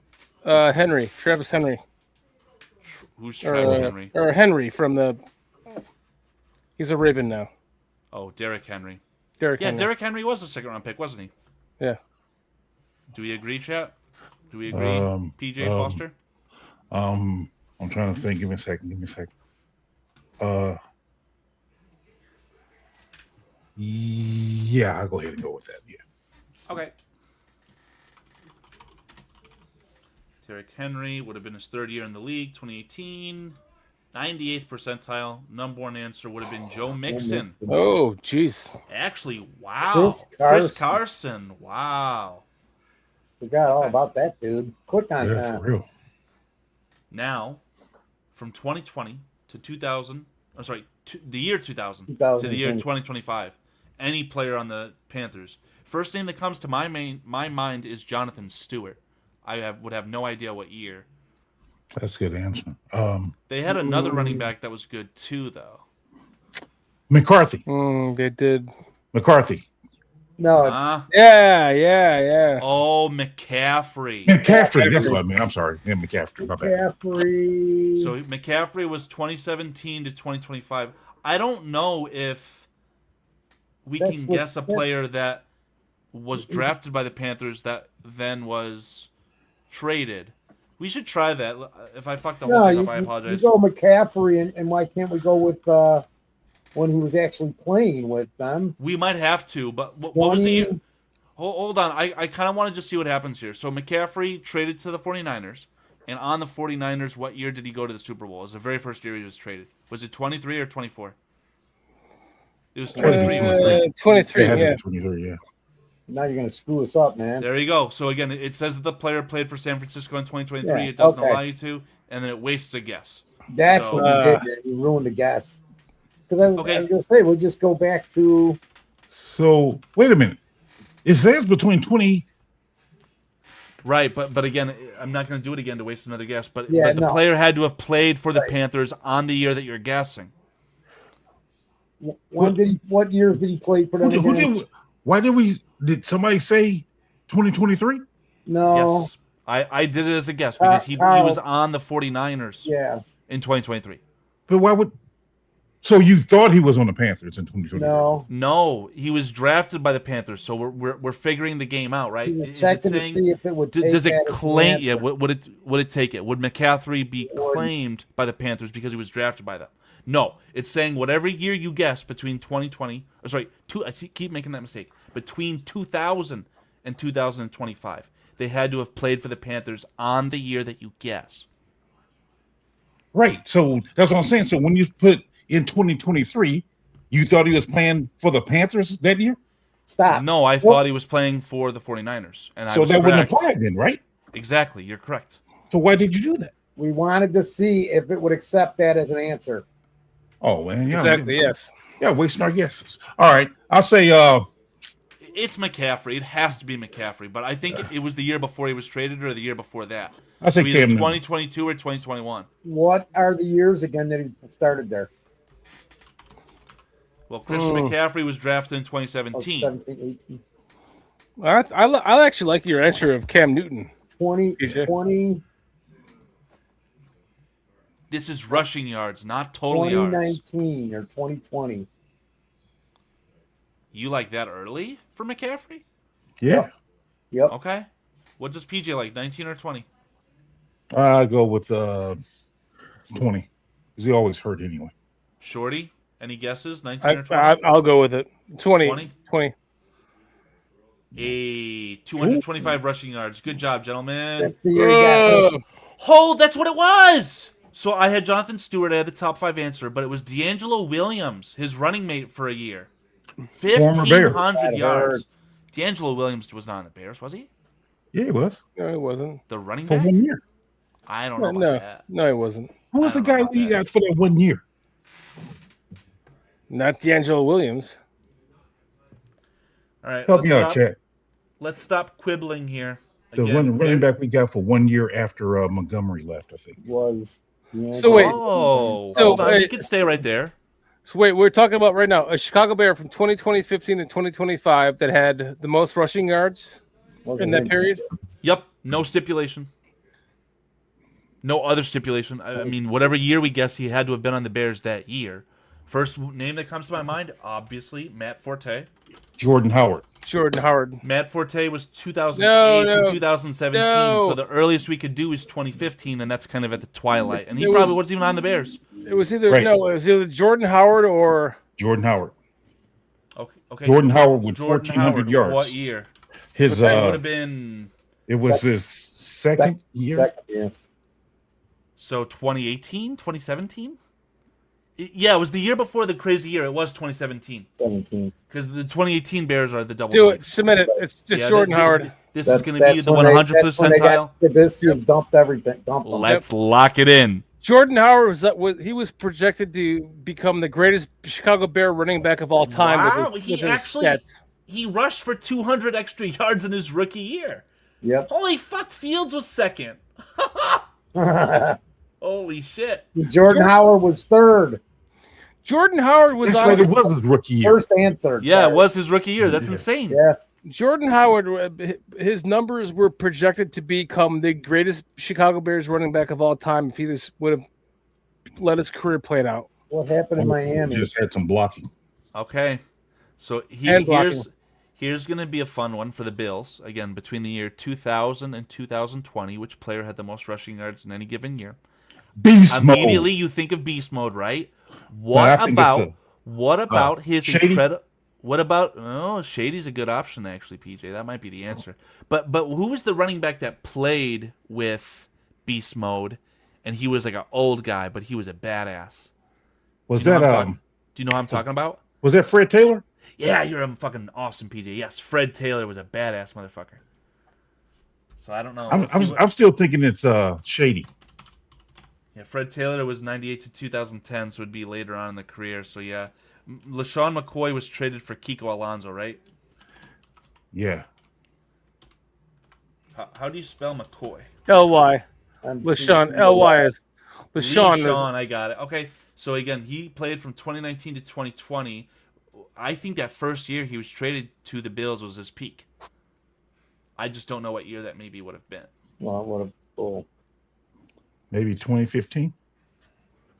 Do we like the tune of 2015, boys? Probably 2014. Because I know he ended his career at KC with Andy Reid. And again, LaShawn McCoy played between 2009 and 2020, and the question is between 2000 and 2020. So, was he done with his first contract? Yeah. Oh yeah! Holy smokes! He would have been traded as a rookie before he was extended, right? It's got to be LaShawn McCoy. Yeah, I'm certain of it. But what year is the serious question? So 4-year contract, because he was a first-round pick, wasn't he? I don't think he was a first-round pick because he came out of Pittsburgh, right? Yeah, he came out of Pittsburgh. I thought he was a very highly touted prospect. I thought that he was drafted in the first round. But let's go with LaShawn. So do we like 2013, 2014, 2015? It's got to be one of those three. Yeah. Let's go with Ford. I'll go. Foster's out of here. Foster's let's go 15. My entire screen is gone too. 15. 15? Listen. Lock in 15? Yeah. Unless they shorty say different. Ooh. Nope, I agree. 89. Ooh. Who in God's green earth is Travis Henry? Oh, that's Travis Henry. Me? That was before I was born. And by born, I mean started watching football. 2005. Oh, my God. Oh, I feel so embarrassed. Willis McGahee wasn't the player I was thinking about, but he was very good as well. He was like the third-string running back for the University of Miami on that team, and he just happened to be another like all-timer. He was actually Spiller was a good guess. He was actually the first-team running back for Miami. Got hurt, blew out his knee, something horribly. That's why he became like relegated to reserve. And who were the other two running backs on Miami, by the way? I forgot their names. They were like literally incredible. Clinton Portis.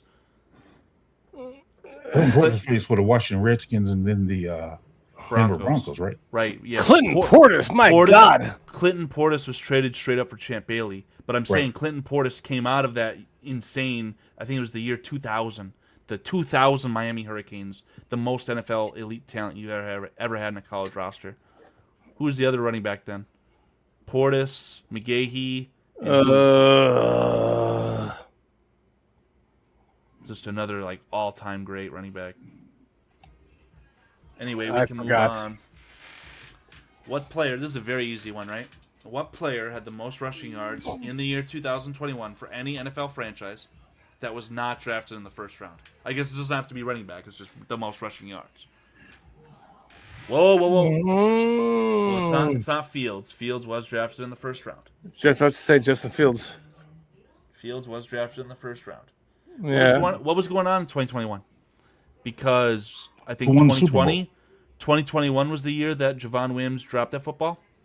Is that Kareem Hunt? Yeah. No. Who's his teammate? Pacheco is a rookie? So that was Miami. I mean, that was Philadelphia won the Super Bowl, right? With Foles. Yeah. They had that little idiot, not Gainwell, the other one. They beat the Patriots, and the Patriots didn't have a running back like that. Miles Sanders. Miles Sanders. Miles Sanders. Did he have the most rushing yards in the NFL that wasn't a first-round pick? No, I don't. There's got to be. I promise you, it's not Derrick Henry. By the way, I know the answer to that. I know it's not. Well, Derrick Henry was drafted in the first round, I think, or maybe he was. I can't remember anymore. Is it C.J. Spiller? Is that what they're talking about? C.J. Spiller? No, that was a long time ago. Okay. C.J. Spiller was for the Bills for our previous guess. C.J. Spiller also was a first-round pick, I'm pretty sure. 2021. I'm trying to remember what all happened that year. Yeah, like what was I doing that year? Oh, I had a colonoscopy. Well, the Eagles won the Super Bowl. They beat the Patriots. And they wasn't the number one seed. The Eagles was not the number one seed. Look at Jay Grizz from the top ropes.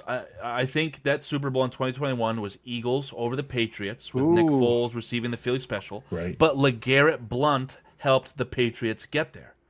That's a very good guess. Fucking great answer, Grizz. And I don't know if he Google searched it, but yeah, that is a good answer. I thought he was playing with the Buccaneers. He probably followed Tom Brady, but LeGarrette Blount started with the Patriots. Then LeGarrette Blount went to Detroit following Matt Patricia, and probably ended up in Tampa Bay. And he had a short career. I love that answer from Jay Grizz. I'm going LeGarrette Blount. Let's just give it to him. Let's see what happens. LeGarrette. Oh, never mind. LeGarrette Blount played between 2010 and 2018. Never mind. Good guess though. Good guess though. Do we want to go Sanders? Miles Sanders, 2019, 20. I mean, Sanders might be the answer, but.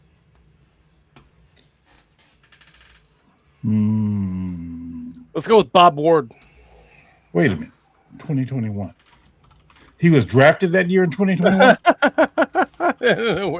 No answer's found. Is that what you said? He was drafted in 2021? No, that was a joke. The stipulation that was my high is in school the year basketball 2021, coach. PJ. Yeah. Huh? What's your exact question? So is the question saying that the guy was drafted in 2021 or no? He just played the league in the year. It's like if you went to NFL.com, rushing stats 2021, who had the most rushing yards in the entire league? The stipulation, however, is that the player could not have been drafted in the first round. Was that David Montgomery? You think Montgomery had that good of a year? No. He didn't have a bad year, I can tell you that. Okay. Do we want to ship? Let's do it. Let's do it. 93rd percentile. Jonathan Taylor. Fucking Jonathan Taylor. Nick Chubb, Joe Mixon, Dalvin Cook, Antonio Gibson. Good old Miles Sanders wasn't even on the list. And we only beat 17% of other scores. Congratulations, gentlemen. Yeah, you know. All right, guys. I got to take a leak, so let's wrap this up. Have you considered going number one at your desk? Nope. I'll go right now. Carl actually asked that. You ever considered going number one at your desk? I mean, seriously. What's the worst that would happen? You'd have to clean it up a little bit? Yeah, probably, the smell probably linger. I mean, are you calling him like a feline, a cat? I'm just saying, stinks of cat piss. Like, what are we doing here? That aroma just, kind of strong. Unbelievable. I'm very disappointed that Taco Bell didn't win the discussion today, PJ. I'm very No. That's fitting. That's very, very fitting. Especially things though I haven't been there in years. This is extremely disrespectful. PJ, I'll buy you Taco Bell from the Taco Bell Cantina in Las Vegas right now. We could all go gamble with Adam Mason. Does it sound interesting to you, PJ? No. Why? Because I don't gamble. Do you gamble as a coach? Do you ever engage 8? Now, that's a good question. That's a good question. That's a very provocative question. I like that. That was good, Carl. I'll give you that. I think, as a matter of fact, we was having a similar discussion about that today. So that's why I say that's a good question. Can you imagine Lovie Smith? Lovie Smith has this immaculate game plan against the Cardinals. And he's like, man, we're going to screw up this rookie quarterback, Matt Leinart. Boom, lights it up. You're down 3 scores in the first half. Lovie Smith is like, fuck this. Engage 8. Urlacher, Briggs, double A gap. Oh, my God. Yeah. It's like, I think, that it's all about communication. You know what I'm saying? I mean, because I think the trick to it is wait until they make their offensive line calls. Then you show them a different look. Now you just mess up their whole offensive line calls. So So you'd rather not gamble, but just like trick them. So if you were to engage 8, what's that formation look like? Depends on whether or not you're. What you coming out of, a 4-3 or a 3-4? Right. So you told me, and I forgot. I'm pretty sure you told me you run a 3-4. We currently run a 4-3. So okay. Engaging 8 means we bring all 3 of our linebackers plus one of our corners, or maybe one of our safeties, depending on. So, yeah, it's very seldom do you actually engage 8. You'll give the look, and then you probably only send 5. Don't tell that to the Baltimore Ravens. They didn't just got to, because most teams got to decide which ones they want to block, because they're trying to block which ones they think are actually coming. So when the Vikings engage 8, they are showing you like 10 at the line of scrimmage. No, they don't show you that many. No, yes, no. They do. No. Yes, they do. They show you 10 at the line of scrimmage, and then Harrison Smith pivots out at the ending, plays the rover. Or but Josh Metalis does something stupid. 10, right. That means, if I got 2 wideouts and I'm engaging 10, who's going to jump out that fast to cover those wideouts? When I say you're playing 10, it's like you're doing this engage 8, and maybe you've got a second, third tight end on the line, and the cornerback's over him. So everyone's just right there. Even if they're in man-to-man coverage, you got 10 guys right on the fucking line of scrimmage. I watch it twice a year against the Vikings. They always do that bullshit. That's tough. That's tough because I'm betting on my wide receiver to be faster than your defensive back. So, yeah. Leave my wide receiver on a one-on-one on a cornerback, pure speed. Okay. Sounds like you need to have a sit-down private conversation with good old Wink Martindale, PJ. Former Ravens defensive coordinator, Giants defensive coordinator, University of Michigan defensive coordinator. Yeah. I just think, it depends on how good your guy is at winning one-on-ones. On what? Defense? Yeah. As a defensive lineman, how fast can you win your one-on-one? Because that's what it comes down to. Well, wouldn't it be the reverse then? Like if you have Aaron Donald, and Aaron Donald's literally 2 feet within the quarterback before the snap of the ball, and he's going to win 98% of the time, why would you ever engage 8? He can engage 2 and you're going to get a sack. But that's the thing, though. That's what I'm saying. It's like, because if you're engaging 8, that's leaving your wide receiver on a one-on-one matchup. So I'm betting Antonio Brown or whoever like-minded receiver I have out there with no hope, they will beat who's ever guarding on a slant, on a out, on something real quick, is if they don't have no help. So that's what I'm saying. Okay. So now we see how the Jets beat the Patriots in that playoff game with Darrelle Revis. Oh yeah. That's why quarterbacks are drafted in the top 10, because if you can have a guy on defense where you could say mano a mano, I'm not worried about that. Now we get to do the fun stuff. Now we can engage 8. This is exceptional stuff. Yeah, that's why you do it, because you're looking at, okay, I know this guy can guard it, but the average cornerback won't be able to guard like an Antonio Brown shiftiness one-on-one.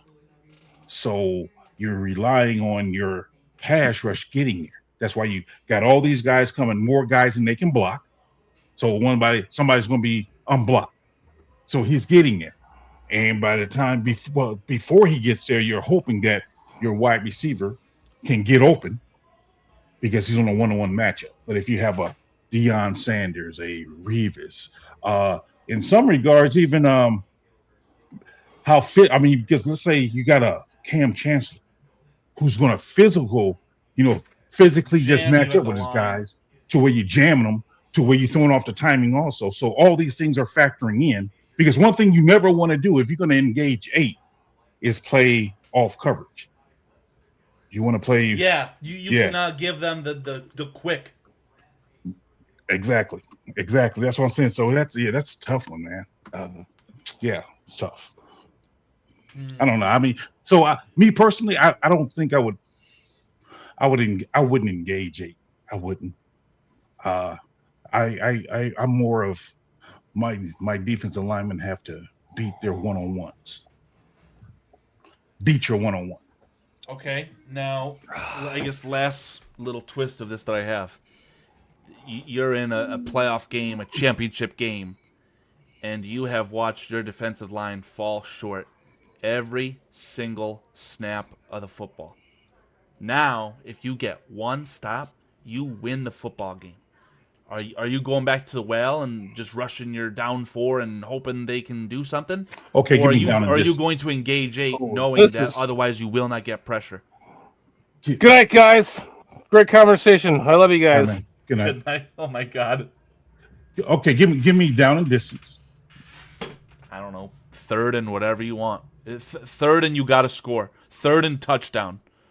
3rd and long. Sure. Last play of the game. How can it be 3rd and long, I guess, if your defensive line has been bad? I'll say 3rd and 3 from the 30. They need a touchdown. So this last play of the game. Yes. So you you play prevent or do you engage 8? So you at the 30-yard line, needing a touchdown. What am I doing? And I've been getting cooked all night.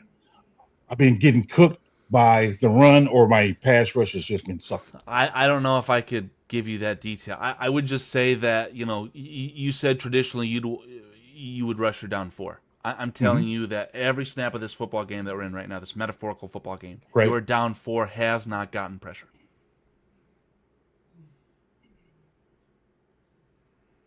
So with that being the case, I think I play more of a prevent. Okay. Yeah, I play more of a prevent because I'll. So you're Matt Eberflus. Yeah, I'm probably even just rushing 3, and I'm doubling their 2 best receivers. Okay, so with 4 you couldn't get pressure. With 3, there is no rush. Right. So it's essentially the last play of the game, right? So you're playing 7-on-7. That's crazy. I'm actually playing 8-on-5. That's crazy. Yeah, that's what I'll do. I'll play 8-on-5. That's crazy. Ooh, sorry, PJ. The opposing quarterback is Tom Brady and touchdown. Disagree because who's he throwing it to? I got to crash, guys. All right, man. Have a good night. You guys stay safe. I'll right, talk you too, bro. Great. Good night, Foster. Great show. You too, Foster. Good night, man. I say that because if I got 8 defenders and they only have 5 people that they can send out in a route. So I'm double teaming Welker, I'm double teaming Gronk, I'm double teaming Moss, and the other ones are they man to man. So that's what I'm saying. I'm not worried about Brady running it in from the 30. So I'm not necessarily playing the quarterback like that. So that's what I'm saying. I'm dropping and making sure I got those 2 guys covered. I mean, those 3 guys covered if that's the case. So yeah, I'm rushing 3 and dropping 8. And I'm betting that my 8 can cover their 5. Well, Wink Martindale just texted me and canceled your meeting, so sorry, you won't be speaking with him anymore. Well, I think at this point I could talk shop all day, but I think we should pull the plug. I'm getting tired. And putting the DB is 5 yards off the ball. Yeah, I mean, because again, the short pass isn't going to beat you. So you're not worried about that. I mean, in that scenario, the short pass is not going to beat you. So I'm worried about Welker having a 2-way go. And as long as if he doesn't get behind, because he's quick more so than fast. So as long as he don't get behind my guy, I'm doing good. Moss is the one I'm worried about. So I got to make sure I got a safety on over top of him. And I got to make sure Gronk is double team in this scenario because I don't even know if they all played together or not. But the point being is, how can this team beat you in that scenario from the 30-yard line I mean, you're not necessarily throwing a Hail Mary. You just got to make sure you got their big receivers covered. All right. Before we end the show, I'm going to throw this out, and I'll see if you can kind of parse through this. And this was a play that I saw from the whatever football league is actively being played right now. Is it the XFL? I don't know. Not the Arena Football League. It has to be whatever. I think it's the XFL. So the stipulation here was 4th and short. Don't need a touchdown. Game's not over if you don't convert, but you're trying to convert to get the first down, right? The UFL. Thank you, Foster. And maybe Foster already knows what play I'm talking about. So I think it's like a 5-wide formation. There's man coverage across the board, maybe safety help over top. I really can't remember. But essentially what it was you have your outside receiver on the left running a go route, and the cornerback opposite of him is playing outside contain. And you have a slot receiver to his right on the left side of the football field running across, and then another slot receiver on the right side of the formation also running across the opposite way. And they're trying to do a rub. Trying to do a mesh. Yes. Okay. But on that mesh, they had the alignments to where you kind of force the cornerback on the left-hand side to go underneath that rub so that he can stay with his man. Mm-hmm. And when he does that, he causes this confusion, and the wide receiver who's running the crossing route on the right-hand side doesn't complete the route, and he just immediately leaks up. It's like a cross pump, a cross and go.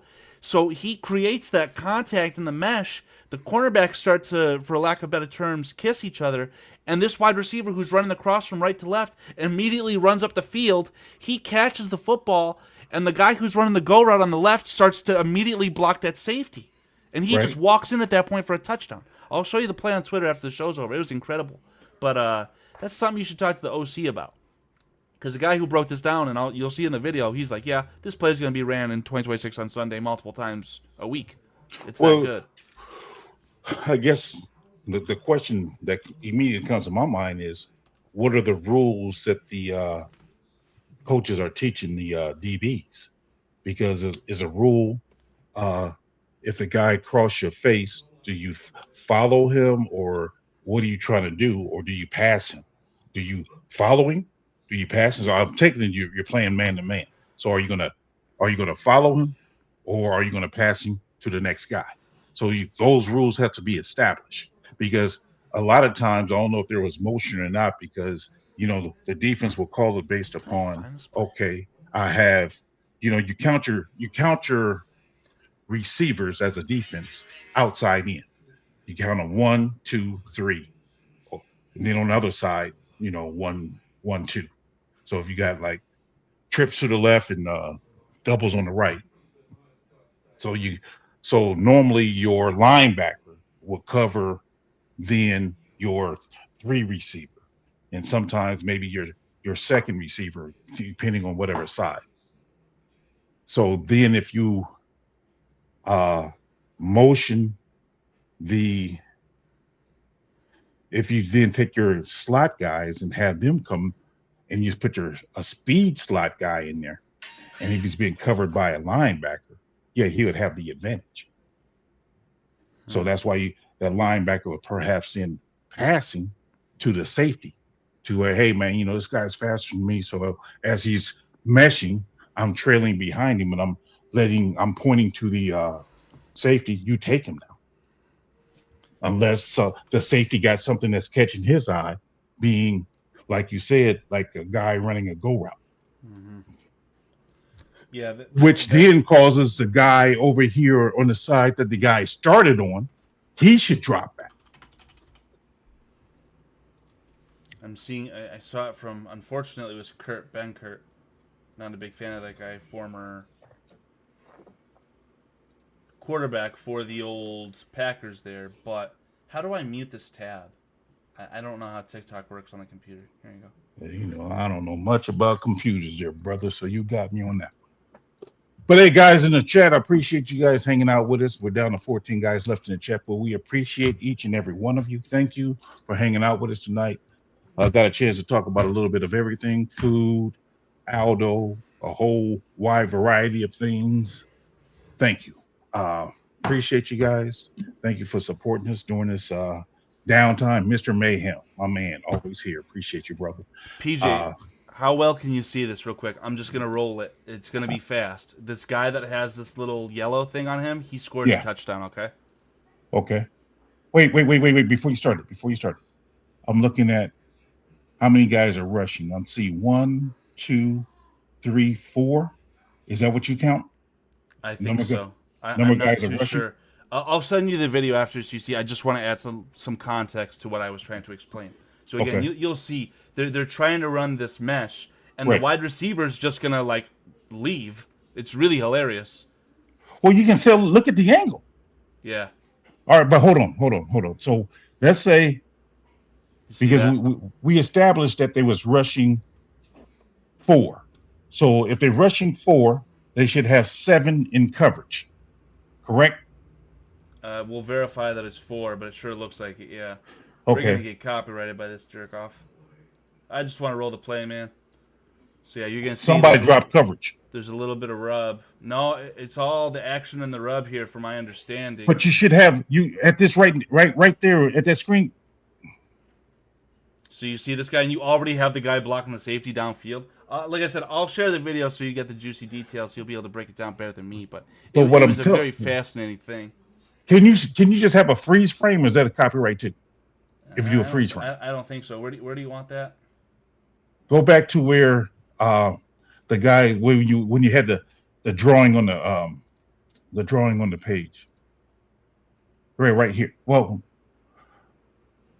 right when they started the mesh. You don't have to run it. So right there. So where you got your arrow, where you had your arrow at, the guy at the 30, what is he at the 32, 33 yard line? You see the defender, he's coming down already. Yeah. He's not the receiver is heading upfield already, but the defender is angling down, so he's already going to lose that. Yeah. Now that defender, you would like to think that he has somebody on top of him. Yes. And if you take that, you don't have to show it on screen, and you can take it off screen and like let it go. Maybe I want to say maybe a second or 2 off screen, not on screen, because I don't want you to get copyrighted. Stop. Whoa. Because there's another guy who's coming down as opposed to going up. There should be another guy see, this guy's going to go up, right? But there should be a defender, I want to say at the like 25, 20 yard line. He is coming down as opposed to staying back. Pause. See that guy right there. He went to that. He was going to the guy that was going across the field, as opposed to scoring with this guy. So he went to the guy who was crossing the other way, and got off his end of the field, and therefore, that's why this guy got deep. How the heck do I share this thing on this computer, man? Report, share. I just need to copy the link, man.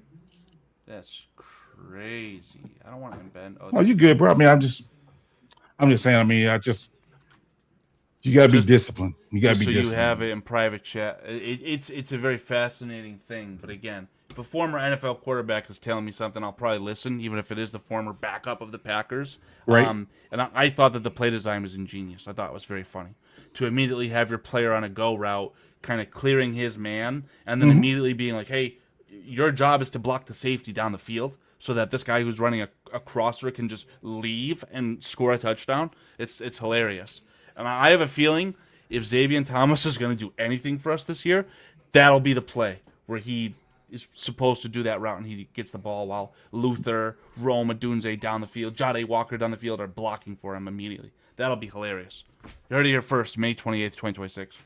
PJ, any final thoughts? No, man. Again, I just want to say thank you to the chat for a great show, participating in the chat, interacting. Yeah. if you guys can hear my voice, if you want to leave a comment in the video once the live stream is done, let us know how you'd like that stat pad game to be presented. We could do a round or two every Thursday on the live show. We could do members only. We could do dedicated videos. That might be fun. It's just one of those things where I think about these little players, right? And I remember, why else would we ever talk about Willis McGahee on the Chicago Bears podcast, Bears Country podcast? There'd be no reason. I think that stuff is fun. So I'm actually watching the video that you sent me. So okay, I'm trying to do a better job of explaining what I mean. But maybe just maybe next week you can give us the ins and outs as to why, and maybe how you would coach it to prevent that from happening.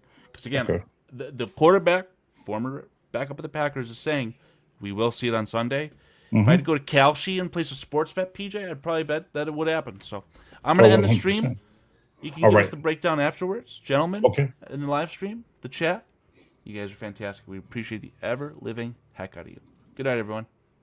We BCP, we BCP. We BCP. And now you're